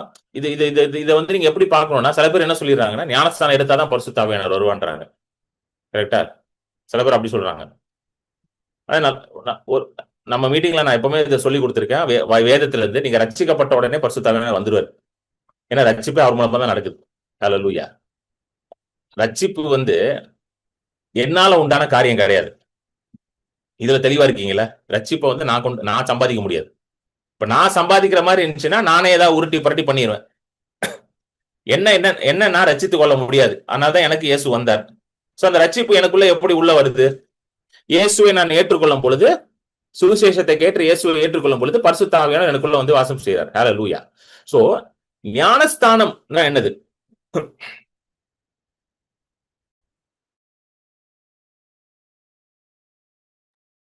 ஞானஸ்தானம் எடுக்கணும்ல. இப்ப ஞானஸ்தானம் என்ன? முழுக்க ஞானஸ்தானம் எடுக்கிறோம் தண்ணியில. அது வந்து நம்ம ரட்சிக்கப்பட்டோம் என்றதற்கான ஒரு வெளியரங்கமான ஒரு அடையாளமா இருக்குது. an outward sign that you are saved. புரியுதுங்களா? நமக்கு புரியுது. இப்ப ஞானஸ்தானம் வந்து இயேசு எடுத்தாரு. ஸ்ரீஷர்கள் ஞானஸ்தானம் கொடுத்தாங்களா? எல்லாருக்கும் கொடுத்தாங்க. அப்போஸ்தலர் காலத்துல எல்லாரும் ஞானஸ்தானம் எடுத்தாங்க இல்ல? எல்லாரும் கூட்டமா வந்து எடுத்தாங்க. ஏன்னா அவுட்வர்ட் சைன். அதை நான் ரட்சிக்கப்பட்ட இயேசுதான் என் ஆண்டவர். அதை நான் இப்ப என்ன பண்ண போறேன்? ஒரு சைன். அதாவது இப்ப எப்படி சொல்றதுன்னா, இப்பயும் கவர்மெண்ட்ல வந்து மேரேஜை வந்து இது பண்ண சொல்றான், ரெக்கார்ட் பண்ண சொல்றான். கரெக்டா இல்லையா? நீங்க என்னதான் போய் சர்ச்சில் போய் மோதிரம் மாத்தினாலும் இல்ல எங்கேயா போய் தாலியை கட்டினாலும் கவர்மெண்ட் என்ன சொல்லுவோம்? அதெல்லாம் ஜெல்லாது, வந்து ஒழுங்கு என்ன பண்ணு, ரெஜிஸ்டர் பண்ணு. கரெக்டா இல்லையா? சொல்லுதா இல்லையா? ரெஜிஸ்டர் பண்ணு. அது மட்டும் இல்லாம இந்த தாலி மோதிரமே பாத்தீங்கன்னா அது ஒரு அவுட்வர்ட் சைன். கரெக்டா இல்லையா? இப்ப தாலியை பார்த்தோன்னா தெரிஞ்சிருது இல்ல, ஓகே இந்த சிஸ்டர் கல்யாணம் ஆயிடுச்சு. தெரியுதா இல்லையா? தெரியுது. கரெக்டா? சோ ஒரு அவுட்வர்ட் சைன். நம்ம கலாச்சாரத்துல ஒரு நல்ல விஷயம். தாலி பார்த்த உடனே தெரிஞ்சிடும் நமக்கு, ஒரு நல்லது. இந்த வெஸ்டர்ன் கலாச்சாரத்துல மோதிரம் போட்டிருப்பாங்க, ரிங் போட்டிருப்பாங்க எல்லாரும். சோ மென்னும் ஒரு ரிங் போட்டிருப்பாங்க, விமனும் ஒரு ரிங் போட்டிருப்பாங்க. சோ ரிங்க பார்த்தாங்கன்னா ஓகே இந்த மனுஷனுக்கு கல்யாணம் ஆயிடுச்சு. ஒரு அவுட்வர்ட் சைன் தான். இப்போ என்ன மாதிரி ஆட்கள்லாம் எடுத்துக்கோங்களேன், நம்ம ரிங் எல்லாம் போடுறது கிடையாது. நமக்கு பிடிக்கல. சரிங்களா? நமக்கு நல்லா கேட்டுக்கோங்க, ரிங்கு போடுறது எனக்கு பிடிக்கல, கர்த்தருக்கு பிடிக்கலன்னு சொல்லல. உடனே சில பேருக்கு ஆண்டவர் போட அதெல்லாம் கிடையாது. நீங்க வேணா போட்டுக்கோங்க, எவ்வளவு போட்டுக்கோங்க. சரிங்களா? எனக்கு இதெல்லாம் பிடிக்கல, அவ்வளவுதான். என் வைஃபும் சொல்லி பார்த்துட்டா, எப்ப அவருக்கு மோதிரம் போட்டுக்கோங்க, ஒரு செயினை போட்டுக்கோங்க. நான் சொல்லிட்டேன் உனக்கு வேணா நீ போட்டுக்கோ, என்ன விட்டுருமான்னு சொல்லிட்டேன் நான். சரிங்களா? எனக்கு செட் ஆகாது. எனக்கு விருப்பம் இல்லை, அவ்வளவுதான். அதை வந்து சில பேர் எப்படி சொல்லிட்டாங்க, இல்ல இல்ல எல்லாத்தையும் கழட்டினா உங்களுக்கு வேணா போட்டுக்கோங்க, வேணா கைட்டிக்கோங்க. இதுக்கும் கர்த்தருக்கும் சம்பந்தம் கிடையாது. சரிங்களா? உங்க இருதயத்தை தான் பாக்குறாரு. எவ்வளவு மோதிரம் போட்டிருக்கு, எவ்வளவு செயின் போட்டிருக்கெல்லாம் பாக்கல. சரிங்களா? சோ நான் போடல. You understand? புரியுதுங்களா? அதுக்காக எனக்கும் என் வைஃப்க்கு திருமணம் ஆகலன்னு அர்த்தமா? சொல்லுங்க. கிடையாது. திருமணம் ஆயிடுச்சு. நான் என் ஒய்ஃப் தாலி போட்டிருக்கேன், நான் மோதிரமும் போடல, மோதிரம் போட்டாங்க அதையும் போடல, கைட்டு வச்சுட்டேன் அதையும். சரிங்களா? அதுக்காக ஆவணம் நடத்தமா கிடையாது. அது போலதான் baptism is an external or வெளியரங்கமாக நான் ரசிக்கப்பட்டேன்றதுக்காக. சோ ரசிக்கப்பட்ட எல்லாரும் பேப்டிசம் எடுக்கணுமா அப்படின்னு கேட்டா எடுக்கணும். ஏன்னா வேதம் சொல்லுகிறது எடுங்கன்னு சொல்லுது, எடுக்கணும்னு சொல்லுது, எடுங்கன்னு சொல்லுது. இப்ப நான்லாம் வந்த டினாமினேஷன்ல பாத்தீங்கன்னா எக்ஸ்டர்னல் பேப்டிசம்லாம் இருக்காது. அதாவது நான் பிறந்த உடனே இந்த குழந்தையா இருக்கும்போது இந்த தெளிப்பு ஞானஸ்நானம் பாத்தீங்கன்னா ஸ்பிரிங்கிள் பேப்டிசம்னு ஒண்ணு கொடுப்பாங்க. குழந்தையா இருப்பேன் அப்ப நமக்கு ஒண்ணுமே தெரியாது என்ன நடந்துச்சுன்னு. பாஸ்ட் எடுத்து ஒரு நாலு சொட்டு தண்ணி வைப்பாரு, டக்கு டக்குன்னு. ரொம்ப தண்ணி எல்லாம் தெளிக்க முடியாது, ஏன்னா பாப்பா இல்ல, ரொம்ப தண்ணி எல்லாம் ஊத்த முடியாது. ஆனா லைட்டா 4 சொட்டு தான் வைப்பாரு, வச்சுட்டு அனுப்பி. அவ்வளவுதான் நான் இருந்த டினாமினேஷன்ல. ஆனா நான் வளர்ந்து வந்த பிறகு, ரசிக்கப்பட்ட பிறகு ஆண்டவர் ஒரு நாள் பேசினார் என்கிட்ட, நீ ஞானஸ்தானம் எடுக்கணும். ஆக்சுவலி என் ஃப்ரெண்டு ஒருத்தர் சொல்லிட்டே இருந்தாரு, கிரண் நீங்க ரசிக்கப்பட்டீங்க, ஞானஸ்தானம் எடுங்க. நான் டக்குன்னு ஒரு விஷயத்தை ஒத்துக்க மாட்டேன். ஆண்டவர் பேசினாருன்னா உடனே கீழ்ப்படிவேன். என்னோட இது அப்படிதான், ஆண்டவர் சொன்னா உடனே கேட்டுருவேன். நான் சொன்னேன், அது எப்படி, நான் தான் ரசிக்கப்பட்டேனே, நான் தான் கர்த்தர் பிள்ளையாச்சுன்னு பயங்கரமா பேசிட்டு இருந்தேன். அப்படியே ஒரு 2-3 வருஷம் அப்படியே இது பண்ணிக்கிட்டே இருந்தேன், எடுக்காம. ஒரு நாள் டக்குன்னு ஆண்டவர் பேசினார், இப்ப நீ ஞானஸ்தானம் எடுனாரு. சொன்ன உடனே போய் எடுத்துட்டு வந்துட்டேன், உடனே போய் எடுத்துட்டு வந்துட்டேன். நேரா போனேன், ஒரு சபைக்கு போனேன், போயிட்டு அந்த பாஸ்டரை பார்த்துட்டு, பாஸ்டர் எனக்கு ஞானஸ்தானம் கொடுங்கன்னா, டக்குன்னு ஒரு ஃபார்ம் ஒன்று ஃபில் பண்ணுனாரு, கடகடன்னு ஃபில் டப்புன்னு எடுத்துட்டு வந்துட்டேன். புரியுதுங்களா? சோ ஞானஸ்தானம் என்பது ரசிக்கப்பட்ட எல்லாரும் எடுக்கணும். ஆனா சில பேருக்கு எடுக்க முடியாத சூழ்நிலை இருக்கலாம். அந்த மாதிரி ஆட்கள் நான் பார்த்திருக்கேன். எஸ்பெஷலி வேற ரிலிஜன்ல இருந்து வருவாங்க, அவங்க மட்டும் தான் ரசிக்கப்பட்டிருப்பாங்க. அவங்க சொல்லுவாங்க, பிரதர் நான் ரசிக்கலாம் போட்டேன், ஜெபம் பண்றேன், வேதெல்லாம் படிக்கிறான், வீட்டுக்கு தெரியாது பிரதர், நான் ஞானஸ்தானம் எடுத்து கண்டுபிடிச்சிருவாங்க. இப்ப ஆண்டவர் புரியாதுன்னு நினைக்கிறீங்களா? அவங்களை பத்தி அவங்க சூழ்நிலை புரியாதுன்னு நினைக்கிறீங்களா? கண்டிப்பா புரியும். இப்போ சிலுவையில தொங்கிட்டு இருந்தால கல்ல, அவன் என்ன சொன்னான்? ஆண்டவரே நீ ராஜ்யத்துல வரும்போது என்னை நினைவு வைத்துக்கோ. ஆண்டவர் ஒண்ணு, தம்பி இந்த பாரு, நீ இன்னும் ஞானஸ்தானம் எடுக்கல, டக்குனு இறங்கி போய் எடுத்துட்டு வந்துரு சொன்ன. என்னங்க புரியுதுங்களா? அவருக்கு தெரியும், அவருக்கு ஏன் கொழுப்புக்கு எடுக்காம இருக்கான். சில பேர் கொழுப்புக்கு எடுக்காம இருப்பானுங்க.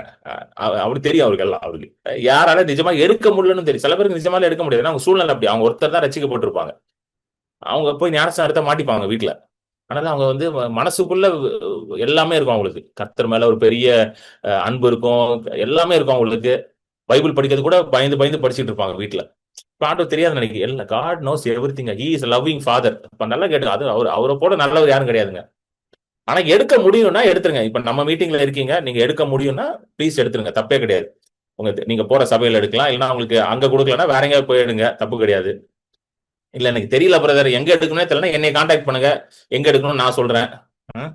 அங்க அங்க நீங்க எடுக்கலாம். நான் இது வரைக்கும் ஒருத்தருக்கு ஞானஸ்தானம் கொடுத்தது இல்லை, ஏன்னா எனக்கு அந்த மாதிரி ஆப்பர்ச்சுனிட்டி வரல, அதனால கொடுத்தது இல்லை. சரிங்களா? சோ ஆனா எடுக்க முடிஞ்சா எடுங்க, முடிஞ்சிச்சுன்னா எடுந்துருங்க, தப்பே கிடையாது. சரிங்களா? It's a good thing. ஆண்டவர் சில பேர்ட்ட பேசியிருப்பார் நினைக்கிறேன் இன்னைக்கு. ஆமென். சோ அடுத்தது படிப்போம், அடுத்த வசனம் படிங்க, 39. வாக்குத்தத்தமானது உங்களுக்கும் உங்கள் பிள்ளைகளுக்கும் நம்முடைய தேவனாகிய கர்த்தர் வரவழைக்கும் தூரத்தில் உள்ள யாவருக்கும் உண்டாயிருக்கிறது என்று சொல்லி படிங்க. இன்னும் அநேக வார்த்தைகளாலும் சாட்சி கூறி, மாறுபாடுள்ள இந்த சந்ததியை விட்டு விலகி உங்களை ரட்சித்துக் கொள்ளுங்கள் என்றும் புத்தி சொன்னார். 39 என்ன போட்டிருக்குன்னா, வாக்குத்தத்தமானது ஹோலி ஸ்பிரிட். வாக்குத்தத்தம் பண்ணப்பட்ட ஹோலி ஸ்பிரிட் யாருக்கா? உங்களுக்கும் உங்க பிள்ளைகளுக்கும் நம்முடைய தேவனாகிய கர்த்தர் வர வரைக்கும் தூரத்தில் உள்ள யாருக்கு. அதாவது பரிசுத்த ஆவியானவர் என்ன சொல்றாருன்னா, எல்லாருக்கும் அவைலபிள்ன்றார். சொல்லுங்க, Holy Spirit is available for everybody. உங்களுக்கும் உங்க பிள்ளைக்கும் தூரத்துல இருக்கும் யாருனாலும் பரிசுத்த ஆவியானவர் இஸ் அவைலபிள். சொல்லுங்க, எல்லாருக்கும் பரிசுத்த ஆவியானவர். பரிசுத்த ஆவியானவர் பாரபட்சியம் பார்க்கிற ஆள் கிடையாது. இயேசுவை ரட்சகரா ஏற்றுக்கொண்டீங்கன்னா உங்களுக்குள்ள வந்துருவாரு. The only criteria to receive the Holy Spirit is to receive Jesus as your Lord and Savior. பரிசுத்த ஆவியானவரை பெற்றுக்கொள்றதுக்கு ஒரே ஒரு இதுதான், தகுதி தான் உங்களுக்கு வேணும். என்ன தெரியுமா? இயேசுவை ஆண்டவராக நீங்க ஏற்றுக்கொள்ள வேண்டும். ஏற்றுக்கொண்டீங்கன்னா அவர் உள்ள வந்துருவார். ஹல்லேலூயா. ஏன்னா இயேசு எங்க ஆண்டவராக இருக்கிறார், அங்க பரிசுத்த ஆவியானவர் இருப்பார். ஏன்னா he is the representation of Jesus Christ. பரிசுத்த ஆவியானவர் இயேசுவுடைய ரெப்ரசன்டேட்டிவ். ஹல்லேலூயா. ஏன்னா இயேசு சொல்றாரு, நான் போயிட்டு யார் அனுப்புவேன்? பரிசுத்த ஆவியானவர் அனுப்புவேன். ஆமென். சோ இயேசு எங்கெல்லாம் இருக்கிறாரோ அங்கெல்லாம் பரிசுத்த ஆவியானவர் இருப்பார். இதுதான், அதனால எல்லாருக்கும் அப்படின்ட்டார். சொல்லிட்டு அடுத்த வசனம் படிங்க, 40வது வசனம் படிங்க. இன்னும் அநேக வார்த்தைகளாலும் சாட்சி கூறி மாறுபாடுள்ள இந்த சந்ததியை விட்டு விலகி உங்களை ரட்சித்துக் கொள்ளுங்கள் என்றும் புத்தி சொன்னான். இது ரொம்ப முக்கியமானது. 40வது வசனம். இந்த சந்ததி, மாறுபாடு உள்ள இந்த சந்ததி, அதாவது இதுல வந்து மாறுபாடு உள்ள சந்ததின்னு வருது. இங்கிலீஷ்ல ரொம்ப அழகா பெர்வர்ஸ் ஜெனரேஷன், பெர்வர்ஸ்னா ரொம்ப மோசமான சந்ததி.